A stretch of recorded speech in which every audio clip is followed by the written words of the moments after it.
All right, guys, here we go. It's another Wednesday night. We've got a lot to talk about. Let's get it.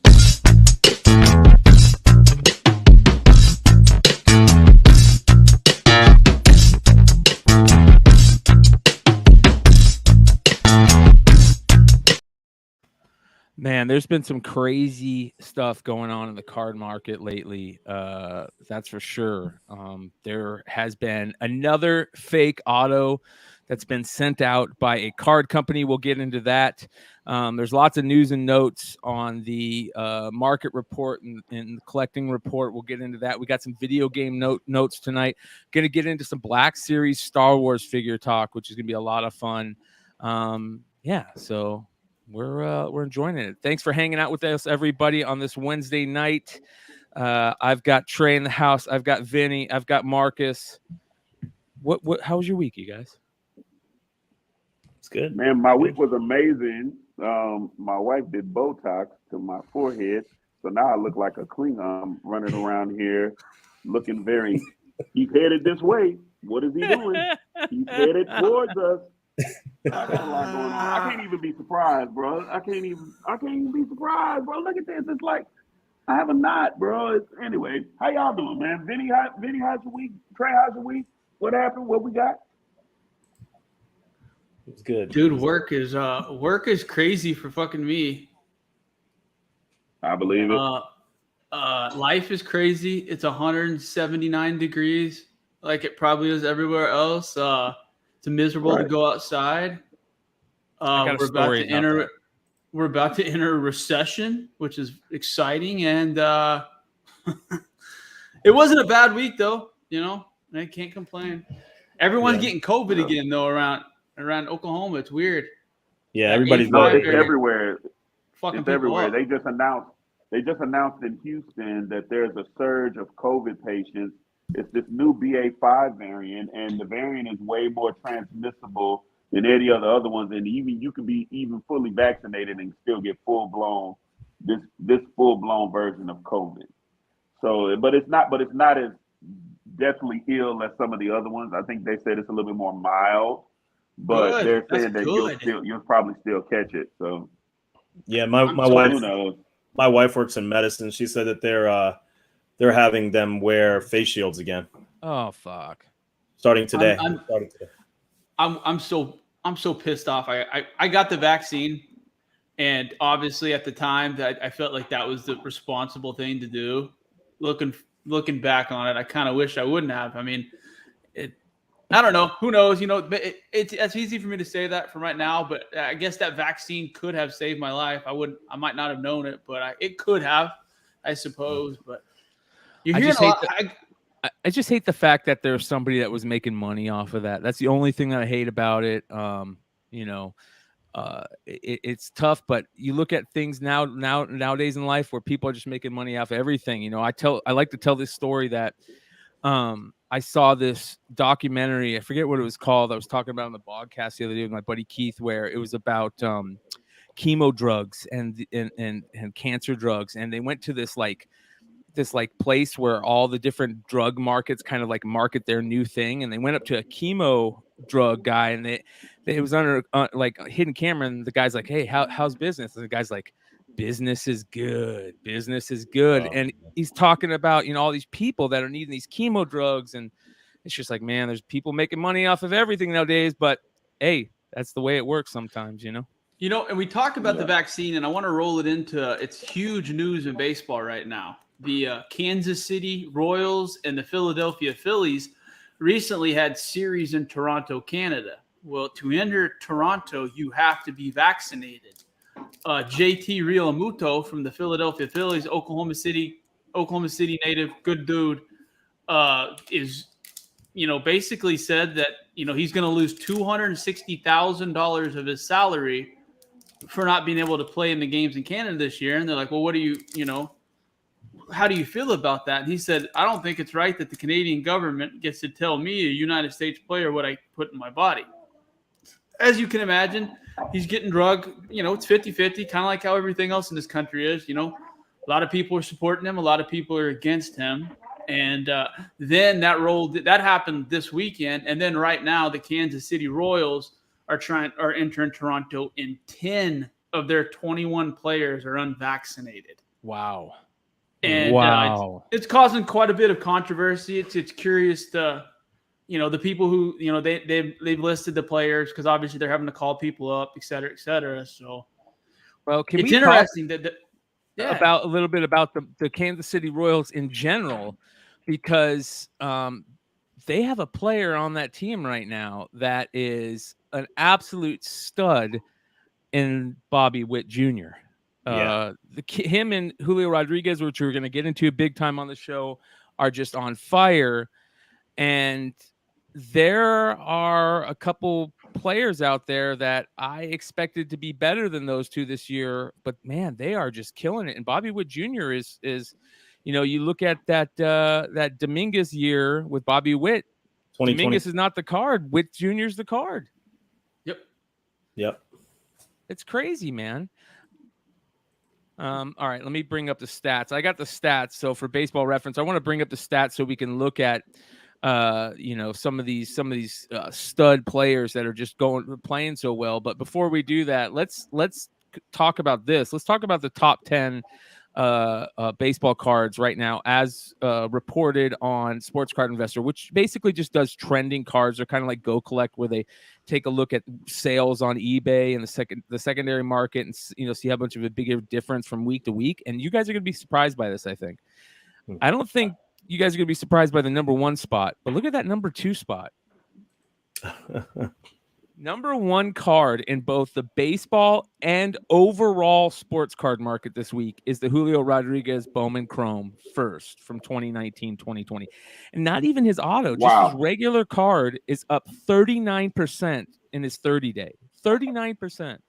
Look at what we talked about this. For whatever reason, the 2019 he did not sign many cards comparatively to where other people sign. There's some rumors that there were some fake signatures and Bowman scrapped a bunch of them. There's a couple interesting rumors about the card. All cards on the table. I purchased 2 nights ago this exact card autographed PSA 10. I've been jockeying with a guy. Did you get the refractor trade? I did not. Okay. I didn't. I just got the straight base. Paid $2,025 for it. Now, I got a very interesting story about Julio Rodriguez, and it all relates. Last year, I was at a Tulsa Drillers game on July 6th.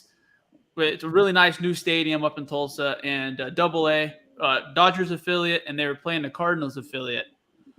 Well, right behind us, there was a guy with a radar gun. And you know me, I'm going to fucking ask some questions. I want to find out what he's doing there, who he's working for, et cetera, et cetera.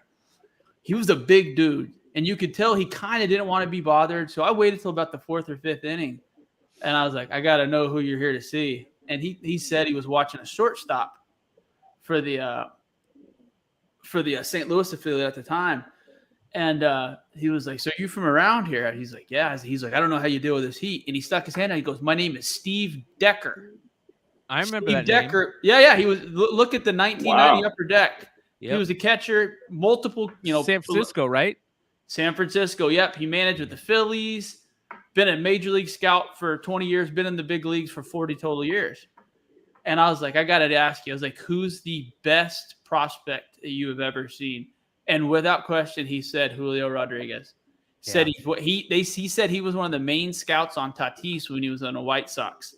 And he said Julio Rodriguez has more tools. He said Julio Rodriguez will have a better career if he stays healthy than Tatis Jr. Wow. I looked, and this card this was a year ago, literally almost exactly a year ago the day. And the card was this card in PSA 10 was around $1,100. I'm like, fuck. There's a few other things I needed at the time for $1,100. And then, we talked about it that very first podcast we all did together.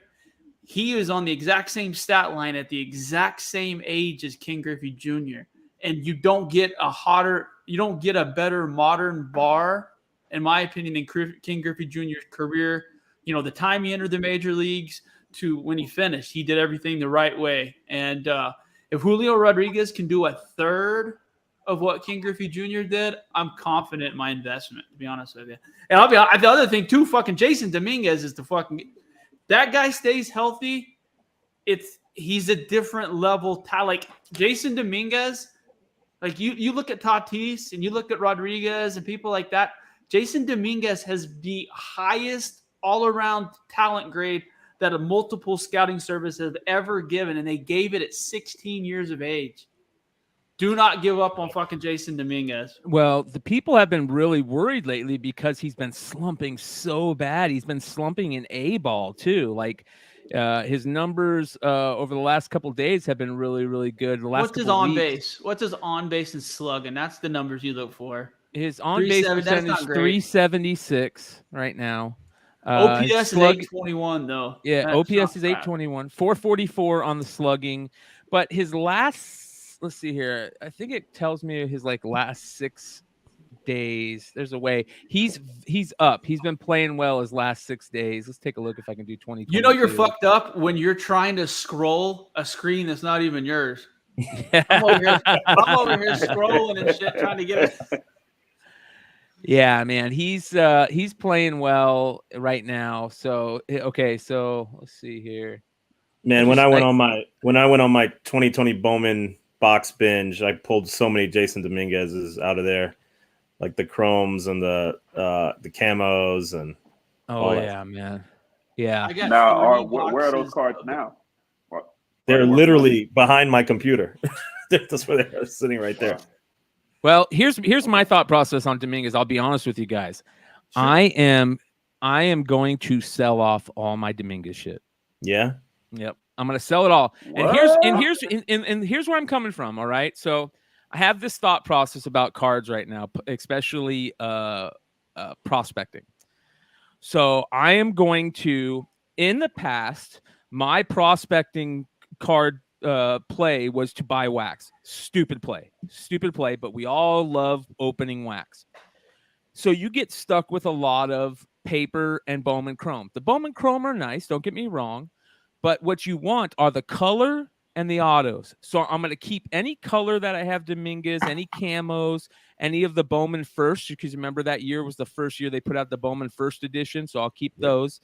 I'll keep some of the color, and I'm going to get rid of the rest. Yeah, there you go, Vinny. I'm going to get rid of the rest, and I'm going to use that to try and pick up a good auto. I do not have a Dominguez auto, which I would like to get, and I'll make money off the other ones. Now, for Julio, I was lucky enough to pull a Julio refractor auto.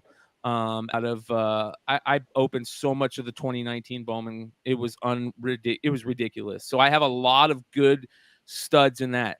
That 2019 run is some of my favorite year for Chrome product. This year is very good, but that 2019 run had Marco Luciano, Julio Rodriguez, Noelvi Marte, Wander Franco, Joey Bart. I mean, it just goes on and on and on. There, the list. Who's that kid for the Mets? Ronnie Marcuccio, right, or something like that. Mm-hmm. There's just so many good players in that 2019 run that I'm just gonna again continue to try and grade all my color and grade my autos if possible. But I'm gonna start picking up as much color of these players that I can right now and get rid of the base. Hey, Brian, did that folder work I sent you by chance? Yep. Can you pull up the Julio Rodriguez Topps Series 2 card, please? That's one of the cards I'm going. This is a little bit of a higher entry card, guys. But this is it's not a speculation. I mean, like I said, this isn't necessarily something that, people don't necessarily know about. But last year, I guess it was a year and a half ago, Bowman and Topps and the grading companies and Beckett, they started to do a switch on grading companies on rookie cards, prospect cards, etc. The very first year Topps card, the year that they played or after, depending on their very first Topps, this card right here, I want is his first so bad. Topps rookie card. This is an SSP, this is one of the hardest cards that you can get in the Topps series. This is the Acuna bat down right here. This is 100% it. You guys can go look at what the Acuna bat down is right now. You can go look and see what the Tatis is, the Luis Roberts. They're a couple grand cards right now. Graded, depending on grade, a little bit higher. Julio Rodriguez is the same class of baseball player as these kids. Like we said, there's a lot of things that could happen, injuries, et cetera, et cetera. These cards are selling anywhere between $240 and $400 raw right now on eBay. This is a good card to invest in. Yes. I don't think you would, like I said, you could lose money on it, but this is if you're interested in investing in baseball cards and you have a few extra dollars, this is the one that I would recommend personally. Yeah. It is a little higher of an entry, a couple $100 range, but it's a risk reward, and the return on this could be very, very high, very, very quickly. So this goes back to exactly what I was talking about. All the SSPs to me are worth grabbing. I think a bat down Acuna right now is a perfect time to grab it right now.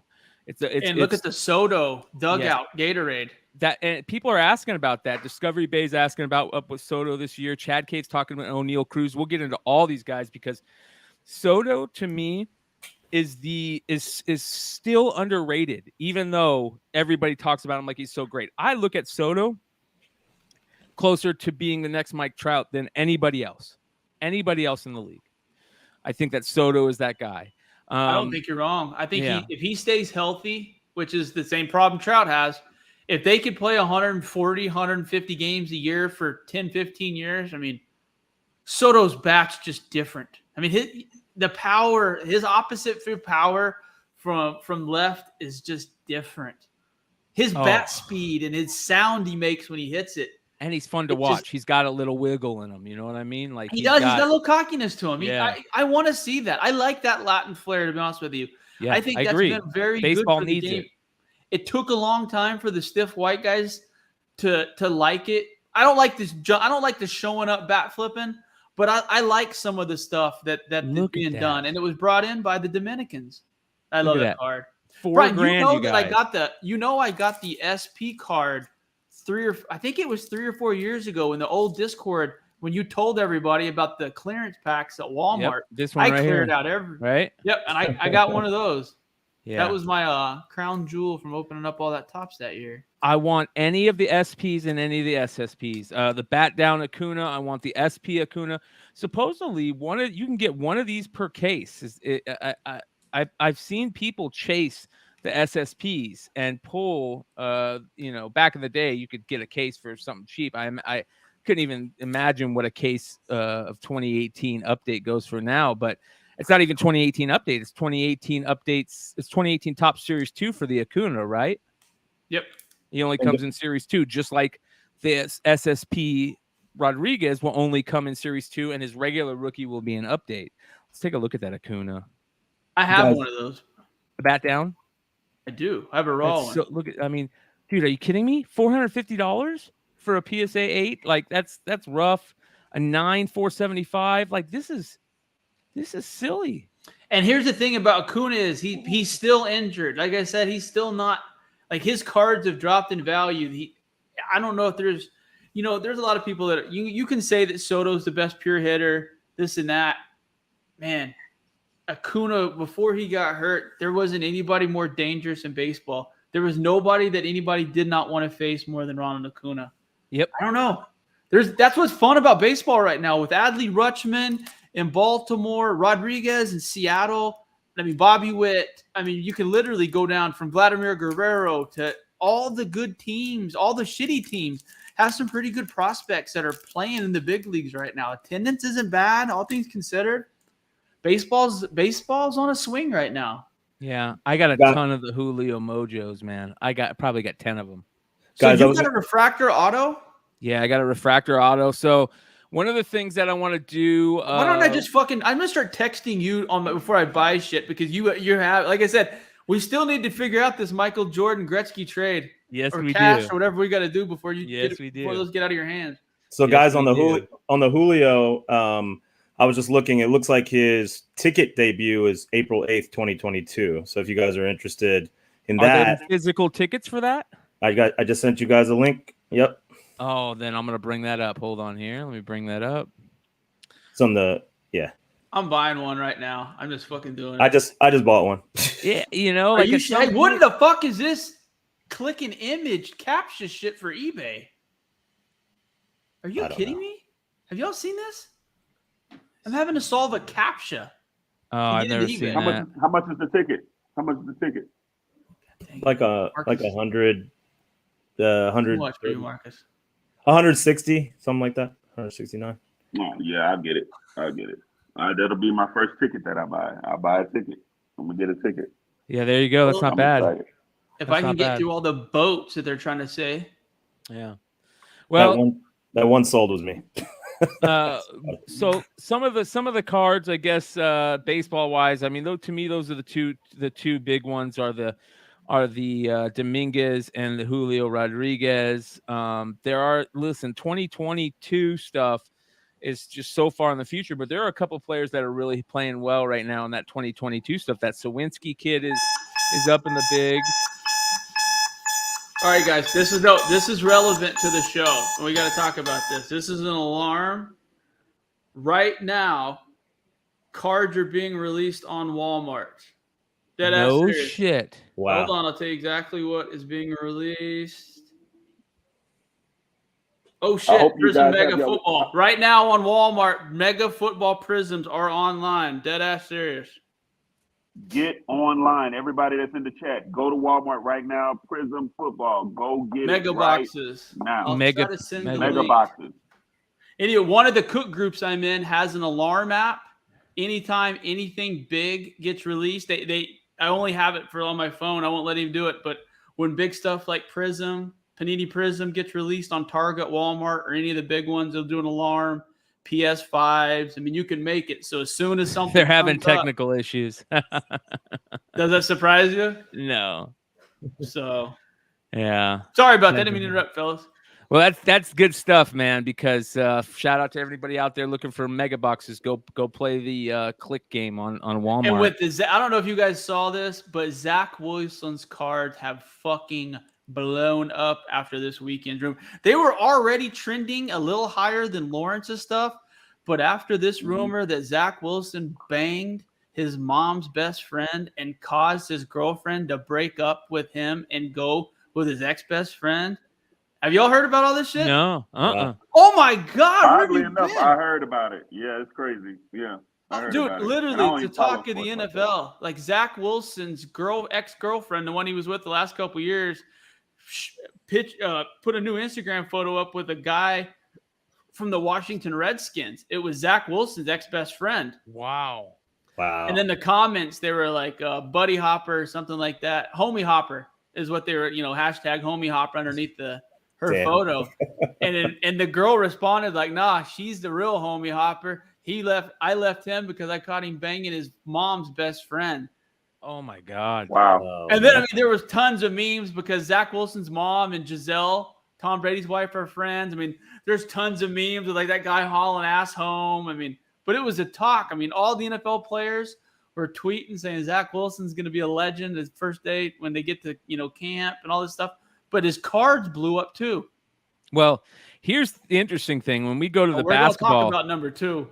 Well, that's what I want to talk about. Sell, ladies and gentlemen. Zion rookies are up big right now. 7-day, 5%, 30-day, 7.5%. Sell on Zion right now, in my opinion. He is not the guy, and this might be your last chance to get, decent prices on him. I want him to be healthy. Are you guys buying any basketball cards right now? Yeah. I sent a photo in that folder. Like that number 2 card is Josh Giddey.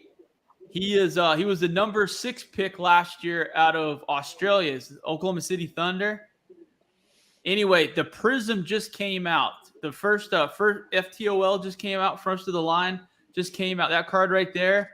That card is selling for about 125 to 140 raw. Man, I bought 2 of them, and I would like to have a couple more. He's a stud. I don't know if you guys obviously been able to watch him. He's dunking on people, getting technicals. He's a white guy. He's got a little bit, like he's that Australian white guy. He's not soft. He's got a little edge to him. Played amazing last year until he got a hip injury. He's that 7-footer they just drafted. Oh, dude, fucking Chet Holmgren. Yeah. Oh my God, I'm excited. Like I said, I never had season tickets, but with work, I'm getting some season tickets this year. Oil and gas isn't doing too bad, so we're gonna come on down, guys. Vinny, everybody, come down. We got some tickets. Nice. But last year's class, guys, the other thing too is the fucking Warriors have two guys that have been sitting on their bench that have all-star potential when Moses Moody and Kuminga. I mean, people know about Kuminga. People are buying him. But Kuminga might be the best in that class last year as far as pure talent. And they just sat on the bench because the Warriors had even better players above them. It's insane what Golden State. I hate those fuckers. Well, I've got 8 blasters of 2019-2020 Prism that I'm going to be putting up for sale for breaks at some point. If anybody wants to get in on, they're expensive, like $200, but you got a chance to pull out any of those Zion rookies, any of the Ja Morant rookies, Rui Hachimura. That draft class is. Wait, why in the fuck is that card trending? I don't know why Rui is trending, man. That's a great question. But it's up 161%. That's serious. How in the fuck is he sandwiched between Kobe and Ja? Yeah, 161% on the Rue right now, optic base. That's crazy. I mean, it probably isn't much. Let me see what his raws are selling for. Come on, what do we got going on here? What are we doing? I like that. I don't know why I don't have a login to that Market Movers thing. That's a good I don't know website. What's going on. For some reason, it's not working too well. It's not letting me click on them. Let me see here. Yeah, but I like the card ladder. I got to figure out which one of these. I got to play around with them a little bit more. One of the things that I do want to take a look at, because Trey was talking about that, and that is golf and Tiger. Yep. Tiger, right? I mean, Tiger right now is all the talk. All right. When I kind of got out of comic books, this is the kind of stuff I kind of wanted to focus on. I knew that there was going to be a huge move on cards at some point in time. And I knew that much like, different variants, different artists, a lot of people weren't up on a lot of stuff. That was Doc Joe and I were really trying to find the Steve Irwin autographs, things like this. And I invested in some Jack Nicklaus and some Tiger Woods and some Arnold Palmer. And that card right there, that is his base 2001 Upper Deck card. You can buy that right now from $200. You could buy, there's a couple in the $250 range. That right there, that's his number one card. That's the SP. I like the SI better, man. Just because of how rare it is. I bought an SI. Like I said, to be transparent, I bought the SI. I bought that this week in a 7 PSA. 700? I paid $700 for it, and it was a PSA 7. And if you look at it, it's centered amazing. It was right the price point I was wanting. If you look, the last couple 7s had sold for like $1,200. You could tell that I'd followed this guy, and he dropped the price of it every day for 4 days, $150. So you could tell he was trying to get rid of it. And I just started throwing out some offers, and he hopped on that second one I put up pretty quickly. So congratulations, Ryan. Nice job, Ryan. Nice. Manual or bot? Did you have help? Just curious. I think it's manual with him. I'm pretty sure. That's impressive. If you can manually get through with that wave. But here's the other thing. With this week, obviously tomorrow the British Open starts. It's the 150th edition of the British Open. There are so many golf cards that people don't realize. Like the Bryson DeChambeau, there he's got a rookie card. Justin Thomas, look at the Jordan Spieth. Rory McIlroy has an SI Kids. That's one other thing I want to talk to you guys about. For $20 a year, you can get a subscription to SI Kids. It's absolutely the best speculation, $20 you can spend. If it comes in good shape. The sheet has to be in good shape. But, oh, my God, the amount of golfers and gymnasts and tennis players and people that they're putting in there, it's their first card. Yeah. Trey, I bought a bunch of the Simone Biles rookies out from there. Yeah. Oh, yeah. And then I told you guys kind of sort of messed up. Card is going to be a thing? What's that? I said, you think that Simone Biles card is going to be a thing? Like, I get it. Do you think it's going to be a thing? I don't. I think she quit. Like I said, I thought she was the greatest gymnast that has ever breathed air without question. But that weird shit that happened at the Olympics, regardless of how you feel about it, whatever you stand on it, I think it tarnished her legacy a little bit. Personal opinion only. What do you guys think? She still has 100%. time to come back from that, though. I mean, I agree with you. It did tarnish it, but it's not like her career is over either. You can't take away her gold medals. That's what I'm saying. Like, you can't take away her world records, all the things that she did. Absolutely. But to just not compete and say that she had mental health problems and everyone was okay with that, I don't know. It's the same thing that Naomi Osaka's doing right now. I don't feel that she's doing her legacy any favors by, I don't know. Is she still dating the rapper? Yeah, that dude, that kid's good too. I like him. Yeah, no issue there. She seems that she's really emotionally all over the place. She's as talented as anybody is in the tennis. Corday, right? That's his name. Yep, yeah, Corday. Dude, Corday. He blew me away when he was. Vinny probably was at fucking Chick-fil-A with him today or something. He was part of that whole thing with Namir and that what was the other kid that was with him with those three? I didn't like that. Namir and the other kid. I didn't like the how they rap, but man, Corday, he feels really old school, really boom bap type, like hip hop. I really, really respect that, especially for a young kid, and he's super smart, man. He just didn't feel he felt out of place with those guys. And now that he's on his own, man, I really like that kid.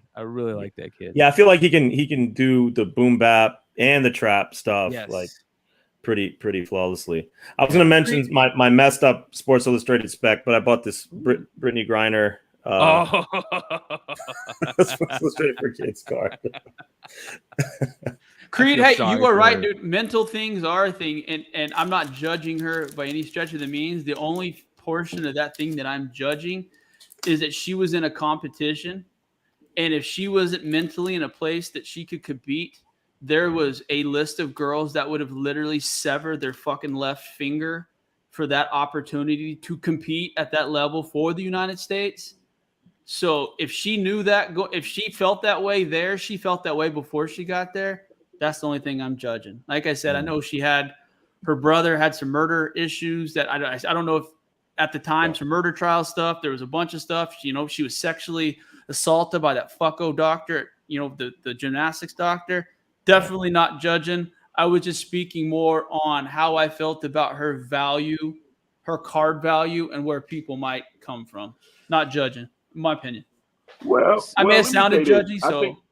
It didn't sound judgy. I think that we live in a space and place where, you voice an opinion and then people, want to attack that opinion and not really listening to the gist of what you were saying. To your point, you were just simply saying that, she knew before she even stepped into the place that she was having just issues mentally going on. And with that being said, don't step up to the plate if you know you got something going on. Take the time that you need to get yourself together mentally so that you can play at your best. And give somebody else an opportunity to go ahead and get after it and get out there and do the things that need to be done. If you know that you mentally are not in a space and place to compete, step back. You see what I'm saying? Because now what happens is that you got the whole world in your business in a time when you need to be somewhere in the corner healing. But you can't heal because now you're in front of TV, you're in front of America trying to do this. And it's just not cool to you on a personal level. But then now you got everybody looking at you, and now everybody has formed an opinion whether you like it or not, because this is how they feel, because they're all thinking the same thing. Well, hell, if you knew you wasn't ready, why'd you even step out here? You know what I'm saying? So I think that's what you were trying to say. So that's the other thing too, is like she if you remember, she went out there and tried to compete and she shit the bed. Yeah, then it became a mental health deal. But could you imagine if Tom Brady would have came out and thrown 4 interceptions in the first quarter of the Super Bowl and came out of the game and didn't go back in, and then at the end of the game's like, I mentally had some issues and didn't want to go back in? How would people have felt about that? It's a completely different scenario because it was a female, in my personal opinion. That was the reason it got publicized as much as it did. But it's not a different scenario. It is 100% fact. If Tom Brady got out there and completely flopped and then blamed it on mental health, Of course, there will be people there that will say, "Okay, Tom, we support you in this mental health moment." But the rest of America would be on Tom Brady's ass. They Well, would look be what like, happened with "Bro, Antonio you should Brown. have stayed home." Yes, exactly. So Exactly. this is interesting on the card stuff real quick that I wanted to bring up with you. Did you guys see this? Did you guys hear about this? You sent actually in one of our text threads, you sent that, and that's just sad, man. Yeah.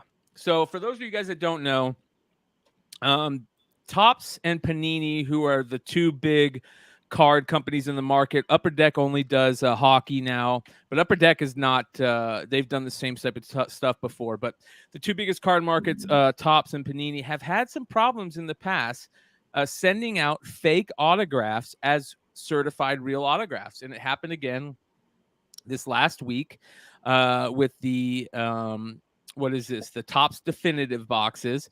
Somebody pulled out this number to 35 Austin Meadows and Randy Arozarena patch autos.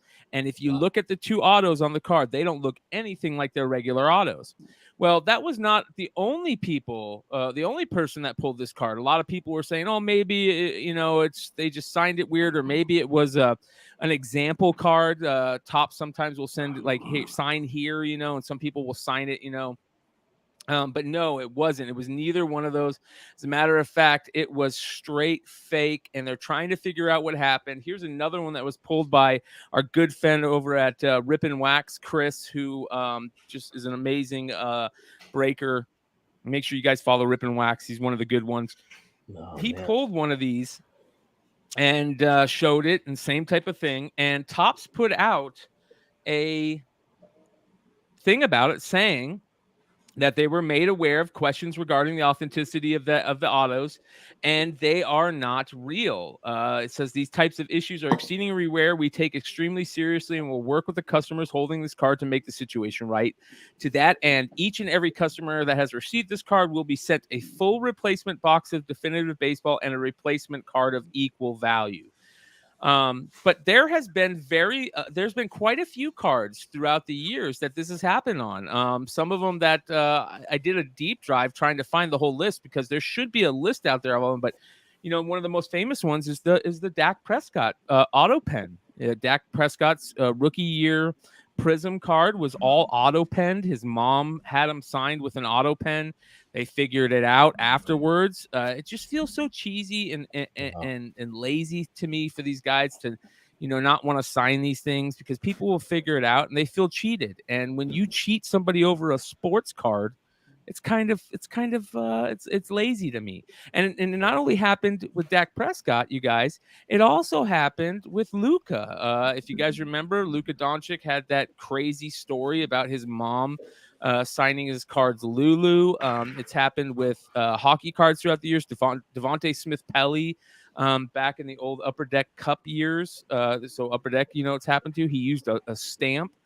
All these players try to get around having to sign all these cards because they think it's a pain in the ass, but I don't think they realize how important it is to fans of the game. Now, it's kind of interesting when you look at the fact. Now, this is going to sound crazy, but a lot of these kids don't even know how to sign their name in cursive anymore.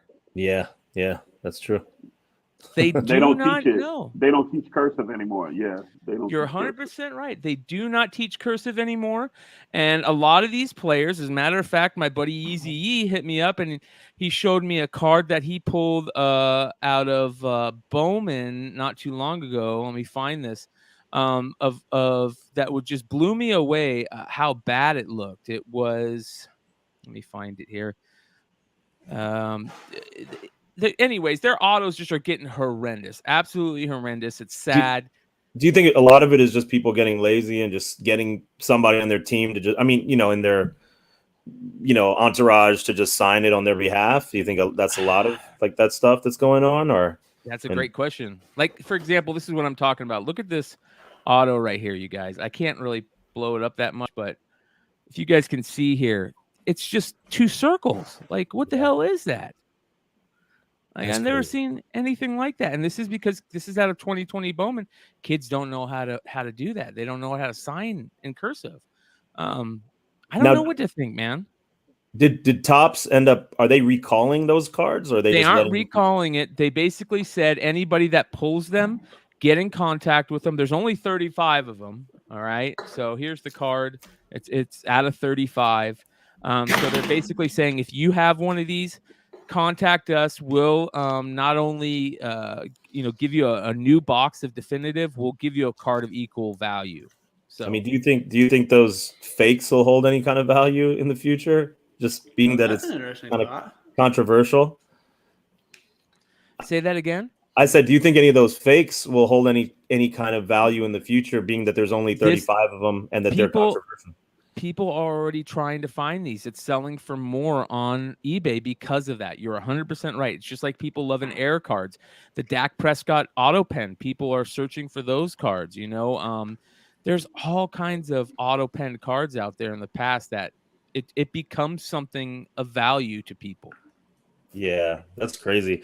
Marcus, do you experience any of this in the music industry when like people or clients are signing autographs, or are there other people signing them from your experience? Oh, absolutely. For the most part, I mean, I'm not going to say any names because we got people, but some of your favorite artists are not signing these things that you're getting. If you don't see them sign it in person, 9 times out of 10, they didn't sign it. Somebody else has signed for them because they got so many to sign. I remember there was a certain artist who had a certain toy, and it was through Mattel, and their parent was signing them. The parent and also the assistant was signing them, and they did not sign any of these toys. Yeah, I was going to say I bought something off Kickstarter a while back from a group from the 90s, and I'm not going to say who it was, but I don't think those were their signatures. I think they took so long with the Kickstarter that eventually they just got somebody to do it for them. So a lot of people are worried about LaMelo because LaMelo still hadn't signed any of his redemptions. So LaMelo looks like one of those guys that he's a millionaire, but he's still going to steal a lighter every time he goes into 7-Eleven just to see if he can fucking get away with it. So he's not signing these fucking cards. That's a 1,000,000%. I don't see Melo doing anything he's supposed to do, and I like him for that. Don't get me wrong. Mm-hmm. Well, the shitty thing for that is a little bit more transparent. I love it. Yeah. The shitty thing about that is I got a buddy who pulled it could be a one of one LaMelo, and I'm just like, oh man, that's a shitty situation to be in. You got a chance you might not get it, or it's going to come back fake, which is crazy to me. Hey B, are you aware of the Cade Cunningham black 1 of 1 controversy currently going on? Yeah, let's talk about that. So for those of you guys, on that? Yeah. So for those of you guys that don't know, first off the line, the way Panini does product is they do a first off the line sale, which basically are boxes of cards that are supposedly the first cards off the line, which they're not. We all know that. But they add little extras in those boxes. Like they instead of getting 3 autos, you can get 4 autos and a couple special prisms that you might not find anywhere else. You know what I mean? And there is one of the special prisms that they put in those boxes are the all black. I think they call them shimmer. And they're considered the 1 of 1. I'm looking up the card right now, so I can give you pictures. All right. See, I love this. This is what's good. Bryan is in the middle and knows about what's got his fingers and just everything. He knows exactly what's going on. That's great. Like, hey, what's going on here? Yeah, here we go. So this is. Come on, show me pictures. But while he's looking for that, guys, y'all got to get some of those fucking Weiler's frozen Italian ices. It's a different level. It's a different level otter pop. I'm telling you. They got them at Sam's Club, $10 a case. Get you some fucking Weiler's Italian ices, frozen pops. It's a game changer, especially it's 109 degrees outside. That watermelon fucking kiwi flavor. Yeah. So has this portion of the show been brought to here you we by go. Weiler's Italian? Damn Irish? right. Weiler's, I swear to God. I'll show up next week with just Weiler's covering my nipples if they'll fucking pay us. Oh, yes, absolutely. Yeah, Weiler's, get at us, baby. We talking about it. We out here making commercials. I'll put on my radio voice. This portion of the show has been brought to you by Weiler's Italian Ice. So this is the Cade Cunningham 1 of 1, right? Yes. Prism I still can't one... get over Marcus. Looks like he's about to go fight the Flash and shit when he turns his head to the side. I'm about to go fight. No, bro. I am fighting Star Trek. I'm fighting Jean-Luc Picard. Dude, you would literally could do some Worf cosplay right now that would fucking win you some big. If they had like those strip club cosplay contests, you could go in as Worf right now and just fucking. Bro, look, bro. Like real talk, bro. I could be Worf. What are you? I'm Worf. And I'm headed this I gotta way. ask though, how do you let the wife just do that to you on vacation? Like, how did that conversation go down? Man, let me tell you something, bro. And I'm sorry, I hate to take over the show, but bro, look, I can't even be surprised, bro. It's like there's no wrinkles, bro. It's like, bro, it's all forehead, bro. Like I'm like, what in the absolute hell, bro? Like I'm sitting up here, bro. I'm looking like Whoopi Goldberg. You know, Whoopi ain't got no eyebrows, bro. She can never be surprised. Like Whoopi ain't got no eyebrows, bro. So she can't be surprised. She can't be like, hey, who's that? Like it's that, you know, it's like it's thing, bro. Like my that's head, love, bro, man. like where am I? It's like beat me up, Scotty. Like for real, bro. It looks like I have slapped what's it, makeup, like bald head makeup, bro. Like right here. Yeah, just put it right here and stop. You know what I'm saying? Like it's Jesus. Oh my God! It looked like someone just took a whole fist and just right here. You know, it's okay. All right. Somebody commented on my eyebrow that first week. Let me tell you about these. So this is Panini Prism 1-on-1s are black. They're all black prisms. And they, in the first off the line, they do a special 1-of-1 called a black shimmer prism. Well, both the 1-of-1s were pulled out of first off the line. Now, here's why this is a problem. Because if you already put a 1-of-1 black in the first off the lines only, the first off the lines get their own special black 1-of-1 prism. Why did you put the other one in there? The other one should have been put in hobby or at the very worst retail. So card guys are pissed. They're like, you know, first off the line boxes can be double, 3 times the value, you know, and you're already paying $1,300 for a hobby box. The first off the line is probably what, $2,000 or more? 23 is what they went for, I believe. So card guys are pissed, and I don't blame them. That's kind of cheesy, but let's be honest here. Let's kind of talk about this. Panini especially, Topps, I'm worried Topps is doing it too because those mega boxes are still available on Target.com. Topps and Panini, they feel like they're over salting product. And what I mean by that is not with the good shit. Look at the Panini, the Prism football checklist. It's 400 cards. They literally have assistant coach rookie cards in there. I pulled a motherfucking Rex Ryan rookie in this year's Prism. I about lost it, dude. What the fuck is that? There's no reason that should happen. I would have been pissed. So these companies. Oh, how about I can fucking one up you. And I hate those one up motherfuckers, but I can one up you. I bought a box of those 2021 Godwin, Godwin champions upper deck. I swear I will drop dead if I'm lying to you. In my pack, I got a fucking riffraff. The shittiest wrap. No, it gets better. You thought that was the worst card? I got a riffraff. Then I got a Kamala Harris. And then I got 2 fucking Joe Biden cards in I swear to God, I got a video. I'll send it to you, Joe. I sent it to Joe and me burning the fucking couple of them. But I could not believe. And then the next pack, it had 2 different Pete Buttigieg or whatever the fuck his name's cards in there. I paid money for this shit, Brian.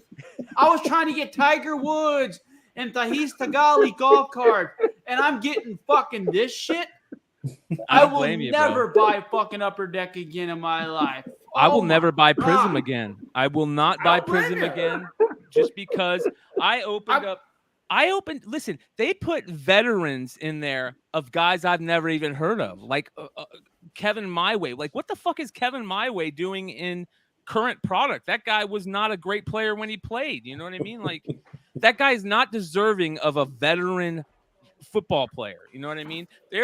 You should not be given second team defensive players football cards ever. And that's what's happening. They're overproducing product. And you know why? Because they're losing the license. They've lost the license to Fanatics.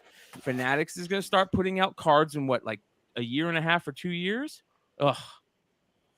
That's Paige Spearnack, though. My fiance is going to fucking punch me for even showing that card.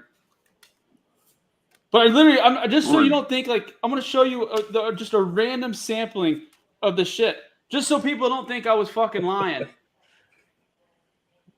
Oh, wow. Oh, my God. Yeah. Wow. That's crazy. Yeah. Yeah. Like, really? Oh, hey, literally, fucking just riffraffs. I mean, I paid money for this shit. How about this one, fellas? Mike Macias, trainer. That's what I mean. There's no reason for that. Yeah, when's the last time Riff Raff put out a record? A Kamala Harris variant card of her fucking waving, not doing her job. I think Riff Raff is still trying to be a wrestler, bro. Is he? Did he? I swear, I thought that Gretzky? Who's that? Pete Buttigieg? Did you just say is that fucking Gretzky? God damn it! You're gonna give me fucking this one. That's Wayne Gretzky. Yeah. But I mean, just like the amount of shit that they're just there's the other one. I wasn't lying. There's my second Pete card. It's just unreal that somebody thought that this was a good idea. And the worst part about it is you go and look on eBay, people are buying these fucking things. Yeah, that's the problem. Oh, wow. That's the problem. Well, again, I'm not going to buy. I'm going to do my best not to buy wax anymore. Like, I don't want to do it. You know what I mean? I feel like they're taking advantages at this point, and I'm going to start taking, advice of these people. Let's change the topic real quick, though, because I want to get into a little bit. We had some heritage sales on some video game stuff over the weekend, which is very interesting. Vinny, you put up some lots that I guess sold this week. Did these sell this week? What's going on here? Which ones? No. You talking about the links I sent you? Yeah. No. These are just all-time like highest sales of video games. I just wanted to show some of that stuff so people see what these things are going for. Oh yeah, man. Oh yeah. Well, this is interesting. I saw this week. Golden put out a post with a 9.2 Metroid. What's the password pack on the Metroid? Do you know about that? No, I actually don't know what the password pack is, but I can. Yes, we're stumping Vinny. This makes me happy. Yeah, I'm still. I'll tell you, these NES variants are insane. Like, I can tell you a few things. Okay, number one, when it comes to these NES like early games, you want to look for a circle seal. See how it's like a oval seal right there? Yeah. So first thing you want to look for is a circle seal. After that would be oval seals. Kind of in the middle, like let's say it was a game that came with circle seals and then oval seals. You want to look for the trademark next to it. That would be like a earlier edition, then a R in a circle, like the registered trademark. Then that's what this says. Seals. This says revision A oval 500 TM. Yeah. So, yep. 3 screw cart. So it must have been a second or a third like printing of the game. So there's so many different variations of these games. Some of the games, 5 screw carts are like the earlier ones. Some of them didn't have 5 screws, so the 3 screw carts are the earlier ones. So there's like so many different variations to study. In fact, WADA, one of the grading companies, they put out like a definitive black box guide to, the different variants for NES games. So if anybody's interested, it's like you need to study it seriously. It's not like this is not an easy thing at all. If you notice, they don't even do like what CGC would do on a comic book, right? Where it would just say first printing. No, it just says like whatever this says. I need to look closer, but Yeah, it says Rev A Oval SOQ TM3 screw cart. Like, what the hell does that even mean? You know, like as an incoming collector into video games, like I think the WATA labels are awful. But I think also I was gonna ask you, like, what is the number one grading company in your opinion? Sorry. Yeah. Because that's a horrible label. That literally looks like it was taken off something and putting on over that. So WATA came in not too long ago. They came in, a lot of comic people came in to WATA, and WATA is what really popularized video game grading. And they are, I would say right now, they are the number one because they hit all the highest benchmarks in terms of sales.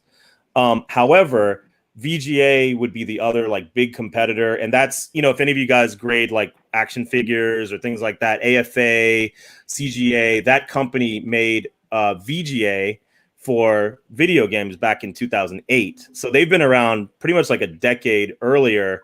The other difference is that WATA is very limited in what they can grade. So pretty much everything has to fit in this case that you see right here. So if DVD games do fit in this case, but you can't grade anything else cool. You can't grade consoles. You can't grade like foreign games. You can't grade Famicom games. There's just so many things that, you know, they're very limited by their case. VGA will pretty much grade everything and anything. So it's kind of personal preference, but if you really want to get in, you want to go down all the rabbit holes, I would say VGA is the place to be. But if you really want to achieve those high sales, people are crossing VGA stuff, unfortunately crossing it over to WATA.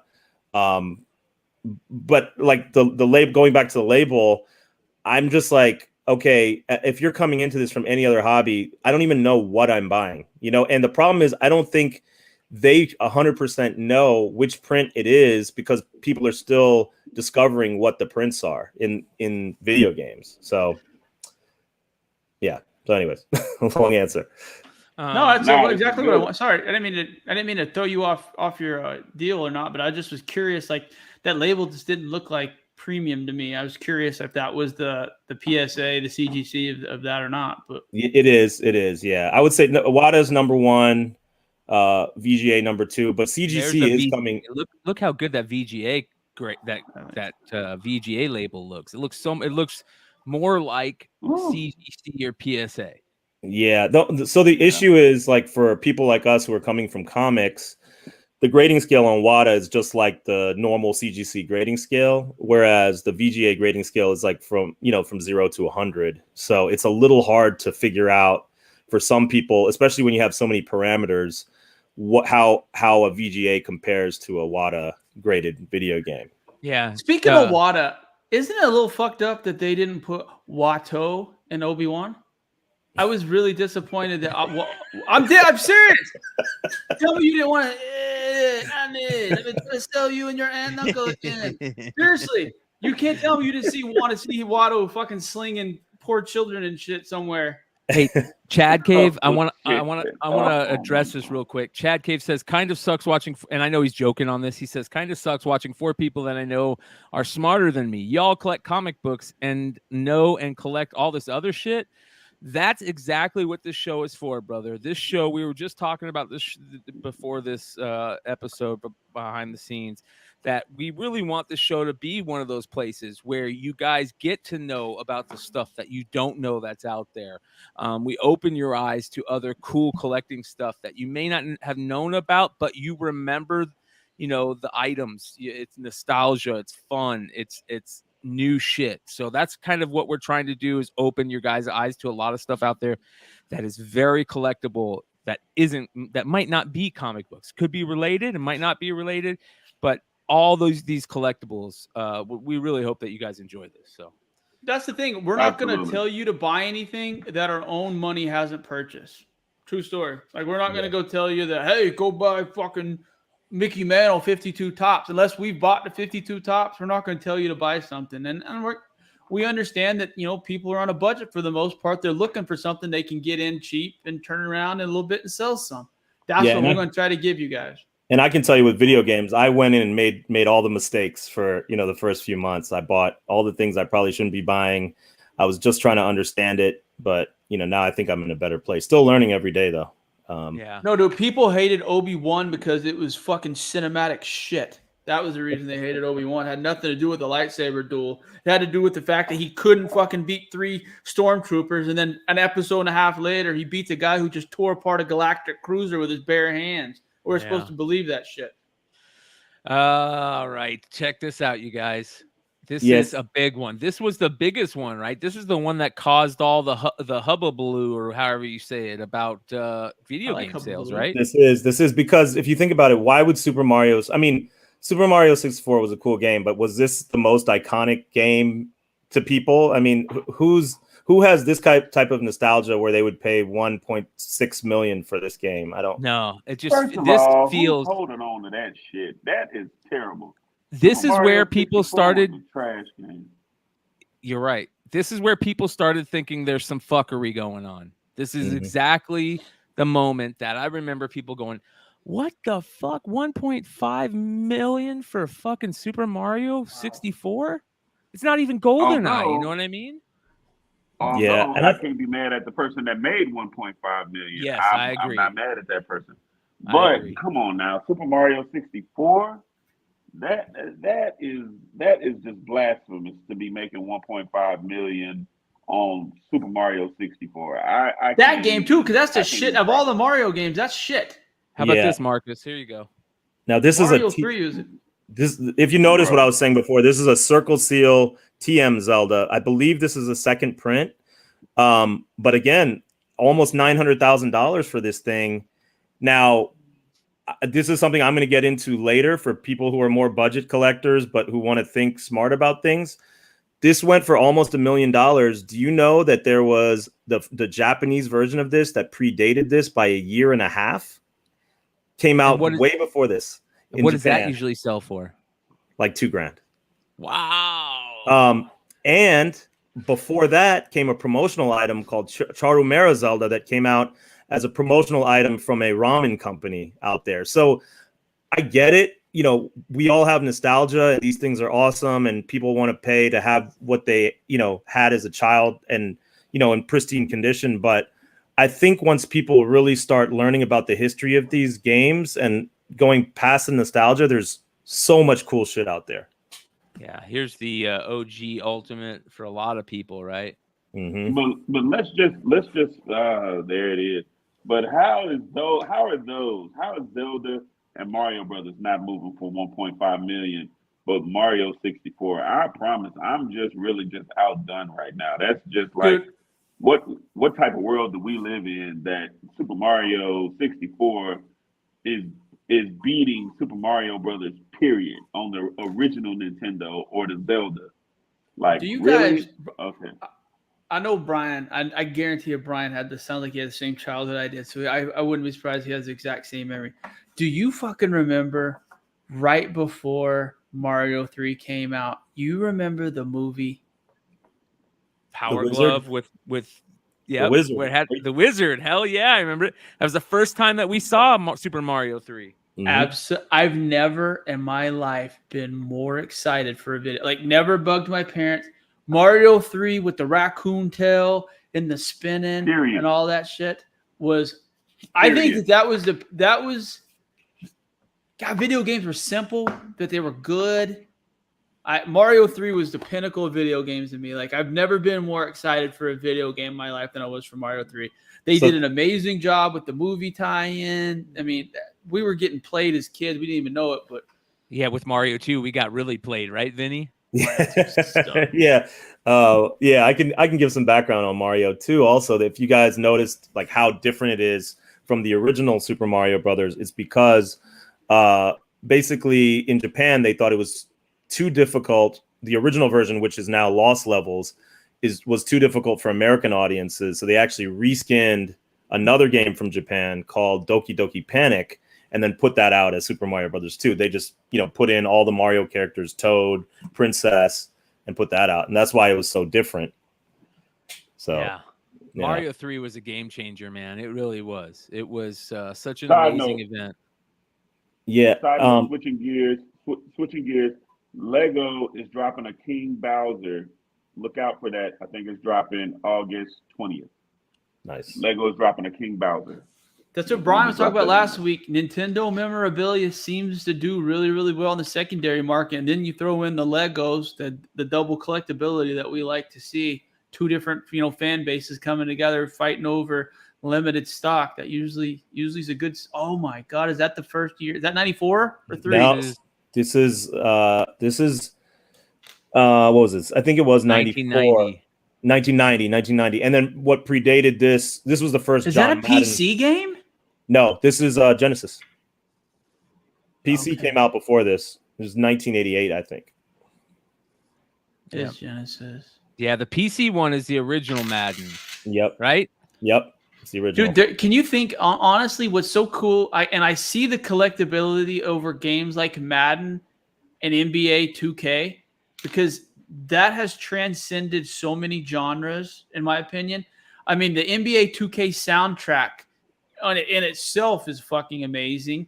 Everybody, you know what I mean? That's what the NBA players plays 2K. That's what they gamble on. That and FIFA, for whatever reason, professional athletes in other sports love playing FIFA for money, what it seems like they talk about.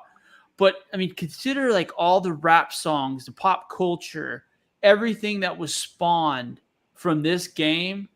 I don't see how something, especially now that he's passed away and there's been no dead hookers or anything else they found out about him.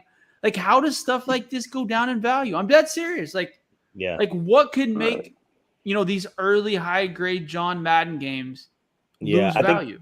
I think the PC ones are still a little undervalued. There was a PC version that sold for, I think, $25,000. I think Probstein bought it, actually. Yeah. And but it's because WADA, who's grading these games, they don't have cases, or they haven't started grading PC games yet. So there's still opportunity there. I think also with sports games, consider also like first cover appearances of some of your favorite players. I think some of those games are going to go up, especially among sports collectors, card collectors that move into the video game world. So just thinking about like first Tom Brady, I think it was NFL Game Day from 2003, and games like that, I think, are going to be really, really sought after. You're 100%. We talked about that last week. The nostalgia factor, like the people that were in high school, my age when this come out, once they start getting a little bit of extra money, they start looking for that's the game that they'd want. Me and my buddies would come home. Senior year, this came out for me in senior year. Me and my buddies had half day at school, so we would come home at lunchtime, get super ripped, and play GoldenEye all day. All day, dude. It was crazy. We'd be getting fights over it. No odd jobs. You can't, pistols only, complex. That was our main thing. Pistols only, complex. Like, this was that game that I just remember where everything clicked. It was like the first real first-person shooter I remember being like next level. Doom, all those were great, but man, GoldenEye was so much fun. It was so much fun, man. It was so fun. You know that I think I brought up. They're redoing it, right? No, I'll resend it to. Keep talking about something. I'll send it. One game that I want to talk about, I talked about this also on Bogcast with my best friend Keith the other day. We were reminiscing about these old school games. We were reminiscing about Sega Dreamcast, and he brought up a game that I forgot about for a long time that was one of the greatest sport games ever made. It was the first game I remember ever really betting money on games, and that was Virtua Tennis. Remember Virtual Tennis on Sega Dreamcast? Tennis. Wow. Oh, Sega Dreamcast. That was when I was a fucking poorest of poor, and you could burn Dreamcast games. Do you remember that? Yeah. Oh, yeah. Yep. Totally. Dreamcast was the most underrated system that was ever made. It was overpowered. It had a badass controller. It was super simple, and they squeezed them out because they knew that they had something. It had a browser. Remember that? It had an internet browser on it. I remember. It did. It had an internet browser. Yep. I remember that. Do you guys remember why was Perfect Dark like a different game? Is because did they lose the license rights to the James Bond franchise? Because it was supposed to be essentially a sequel at first, right? Yeah. It was really sad, man. A lot of people were pissed off at that. Yeah, man. Well, this is the fucking tragedy. As it says here, the long-rumored GoldenEye remake for Xbox has apparently been delayed as a result of the Ukraine war. Reported As reported by Industry Insider on Twitter and corroborated by Eurogamer, a remake of the classic game is still in limbo because of the war. End quote. Though nothing is official, this would match reports that the game has been in a near complete state for a while. A GoldenEye remake appeared closer than ever last month, as Microsoft actually listed it on its achievements on the official website, with some developers already unlocked them. Microsoft therefore may be ready to release the game.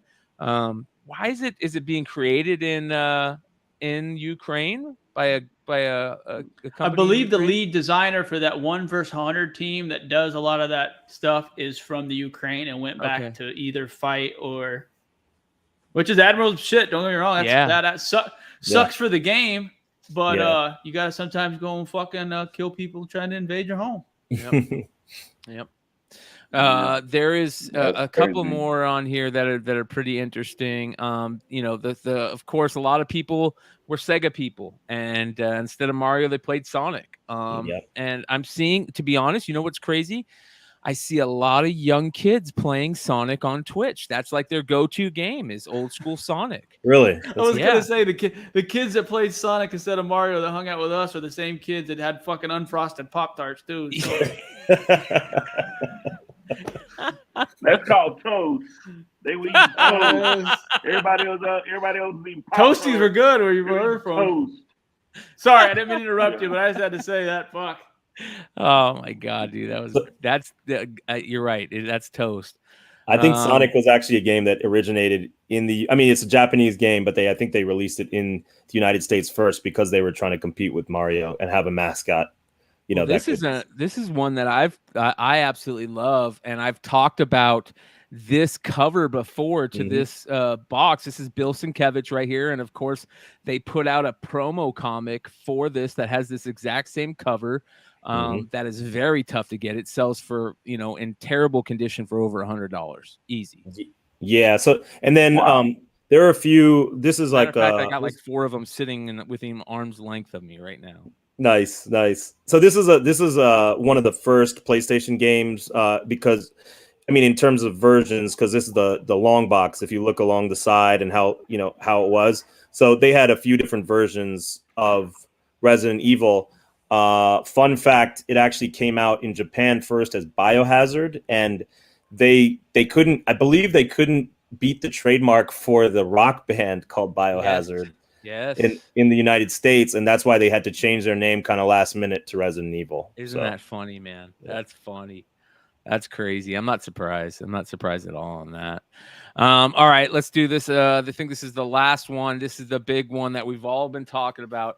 Fuck yeah. 156,000 for Super Mario 3 and a Mario 64 goes for 1.56.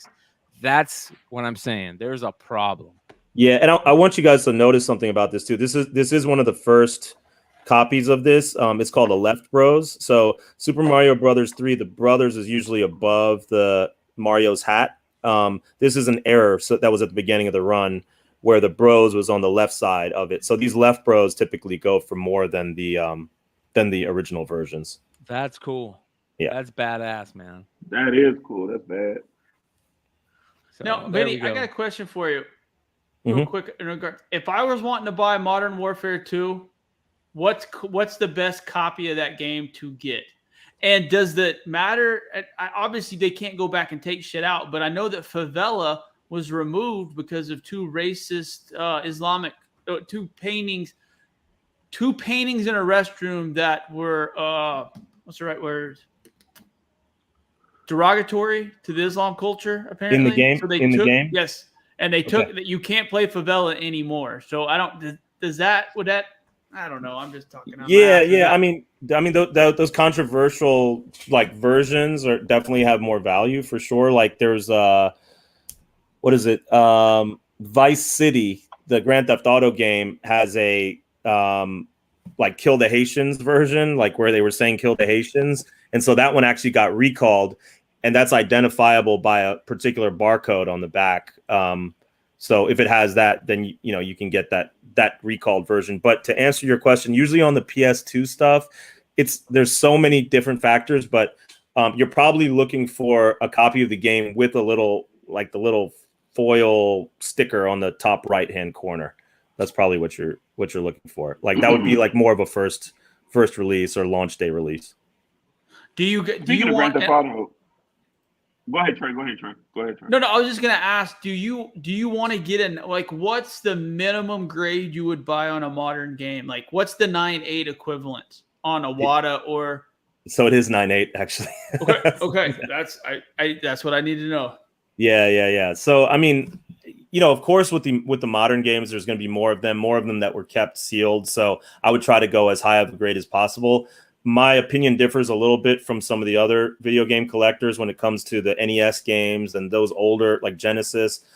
As you guys can tell, the prices are through the stratosphere on these games, right? And it's hard coming from comics into this hobby and being like, these things, it feels like they're overvalued too quickly, for such a new hobby.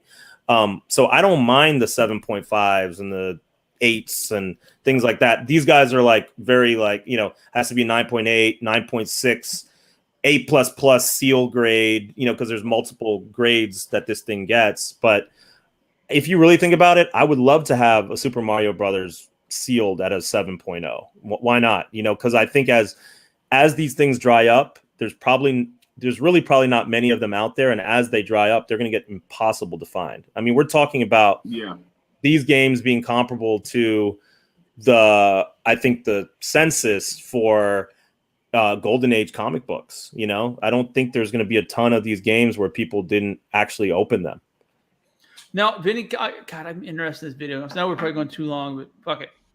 You got to get. I know Marcus is on vacation. I appreciate him being on. So if you guys got to bail at any point in time, we completely understand. But I got a couple video game questions. What do you see right now in holding value, Xbox or PS4 or PS2 or? For some reason, PlayStation seems to be the one that holds the most value. Like even if you look at something like Fortnite, it feels like people just put more value on the PS4 version. I don't know why exactly, because I was an Xbox guy, so I don't have like some sort of. The only time I had PS2 and I was playing Tekken on that, and then I switched to Xbox because of Halo, and then I stuck with that for Call of Duty and everything else. So I think it'll probably even out, just based on release date. I don't think it'll matter too much on format down the road, but right now it leans that way. No way. PS4. All things Sony, they be having the Sony exclusives, the PlayStation exclusives, even with Fortnite. Some of the games that they do, like some of the versions of Fortnite that they have just straight PlayStation exclusives. Certain characters you can unlock and stuff like that. You look at the PS5 and how they're moving right now, even over Xboxes. PlayStation is the Jordan shoe. It's not going down in price. Let me ask you this, Vinny. If it's anything like anything else, right before a new console is put out, the games that are on schedule usually are so minusculely printed, it's ridiculous. Mm-hmm. Are people already up on that shit pretty heavily? They already know about low print runs. I mean, are they advanced? Let me ask you this: like, when comics kind of started getting more, prevalent, when we started CBSI. And, people started speculating and started, digging and finding new cracks in comics that they didn't know were there. Has it gotten to that far yet into video games? No, I don't think the education is there. I mean, there's so many nuances to video games that I don't think people are there yet. And I think there's a lot of opportunity. Like comics, it's like anybody who's in the hobby knows every key for some reason. You're like, how do you know this? Like just people like you just meet. Right. But video games are not like that yet. And I actually end up going to places like to video game stores and stuff like that. And even though they might not be sealed, people in video games do collect CIBs, which means complete in box. And I'm finding a lot of like really cool games that, for like $5, $3, things like that. So, yeah. So I think there's a lot of opportunity. I'm also the guy who, with Switch games, for example, it's a first, like a launch day edition if it says 0000, I think, or 0. It's either 4 zeros or 5 zeros. That's the launch day edition, or 00100. those would be the launch day editions. So if it has like a 00001 or 2, then that's first print and second print. So I've been the guy who's gone to Target and been like, hey, let me get a copy of Super Mario Galaxy or whatever the game is. And they'll be like, okay, cool. And they'll pull it out. I'm like, no, let me see all of them. And I'll look through trying to see which number. And the Target employee will be like, what are you doing? What are you looking for? I'm like, nothing. Don't worry. Dude, I almost got into a fight at fucking GameStop for that exact same thing like 10 years ago. Do you remember? Sorry, I didn't mean to interrupt you, but do you remember when the Xbox? Back, I gotta take a leak. You remember the first Xbox came out and they figured out the mod chip for it, how you can mod it, and you can run Xbox Media Center on it and play, ISO games and this and that. Well, there was a certain serial number on the hard drive that was available for that chip. And it was one of those, it was hard to find. It's about one in about every 9 or 10 would be the right one. I did the same thing. Like I walked in, I was like, I need a Xbox. And I was like, if you don't mind, I'd like to look through them all. He's like, we got like 30 of them, man. He's like, I can't let you do that. And I was like, okay, well, if you want to sell one, you'll fucking let me look at them. I was like, it doesn't matter. Just let me look at them.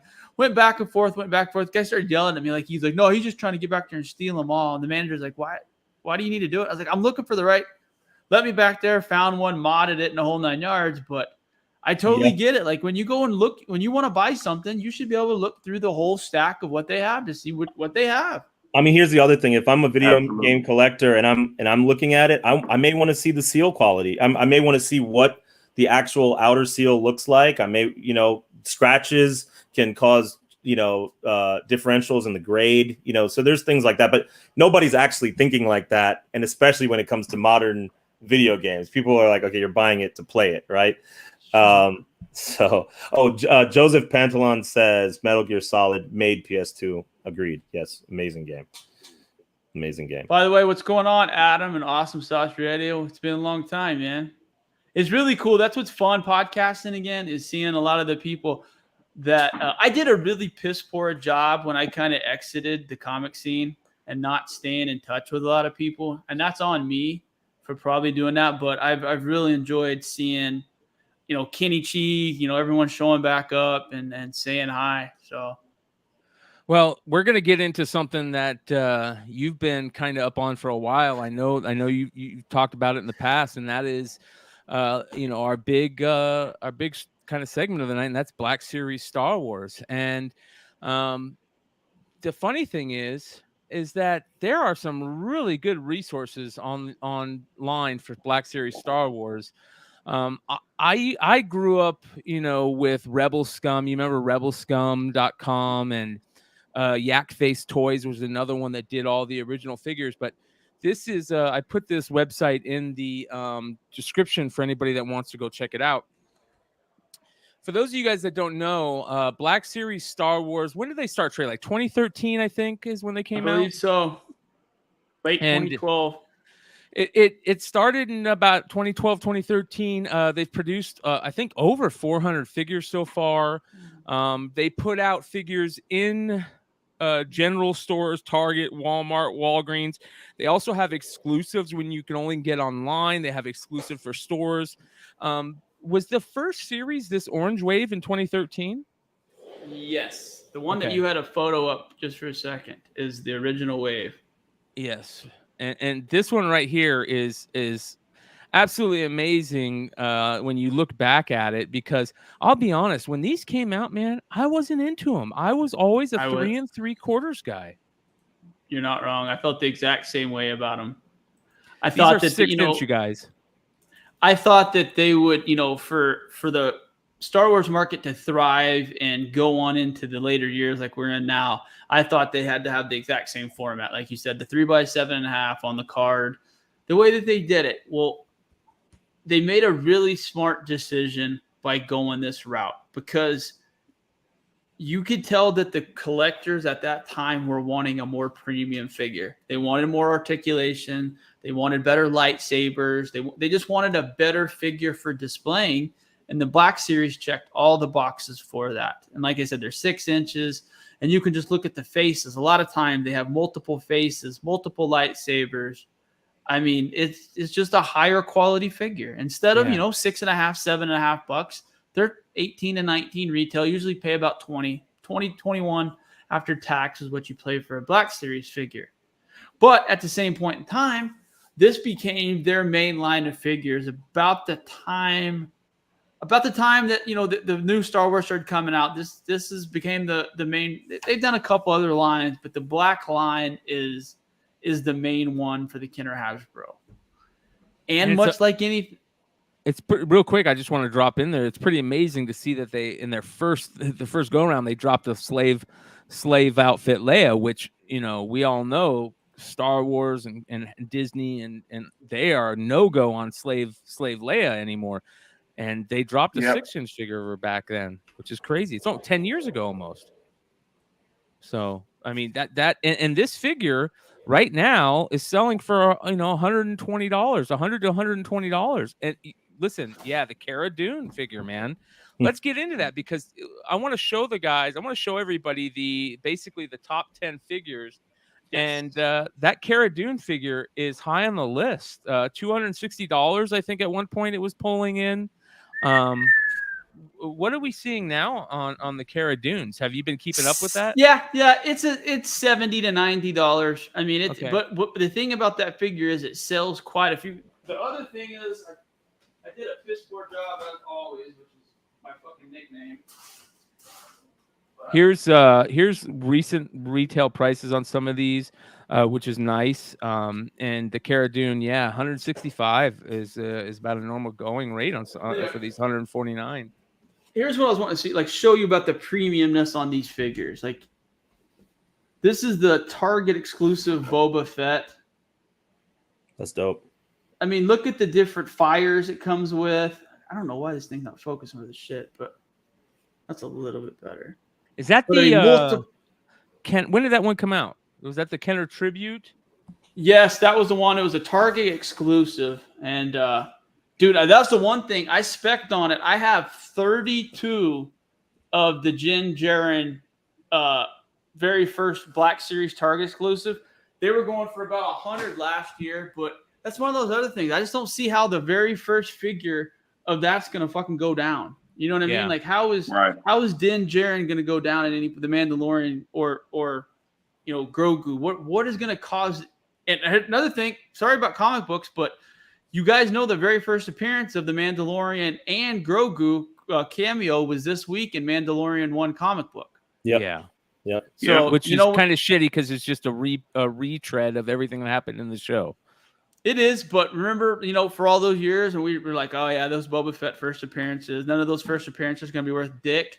And 30 years later, we're kicking ourselves because we had hundreds of them in our hands for measly pennies. Yeah. Same scenario in all likelihood. It's going to be a $5 to $10 book. And then next thing you know, you're going to look up, it's going to be a $50 book. And then you're going to be like, damn, a couple years later, you're going to look up, and it's going to be a $100 book. So I'm going to buy 5 copies. I ordered 5, I think. There was a 1 in 25 and a 1 in 50 for that too, for the Mandalorian. There's a couple really beautiful covers in that. That's for sure. Speaking of comics real quick, we're not done with the Black Series stuff, but the one thing I want to talk to you about the Black Series is there's so many different ones that have value. It's the same thing as comic books. I tried to get some out for some examples. Like, here's a perfect example. This was a GameStop exclusive one. It says nice. You see the gaming Savage Press? Yes. Yeah. Nightwear Warrior. Yep. You can see it's an old Darth Maul fucking repaint, but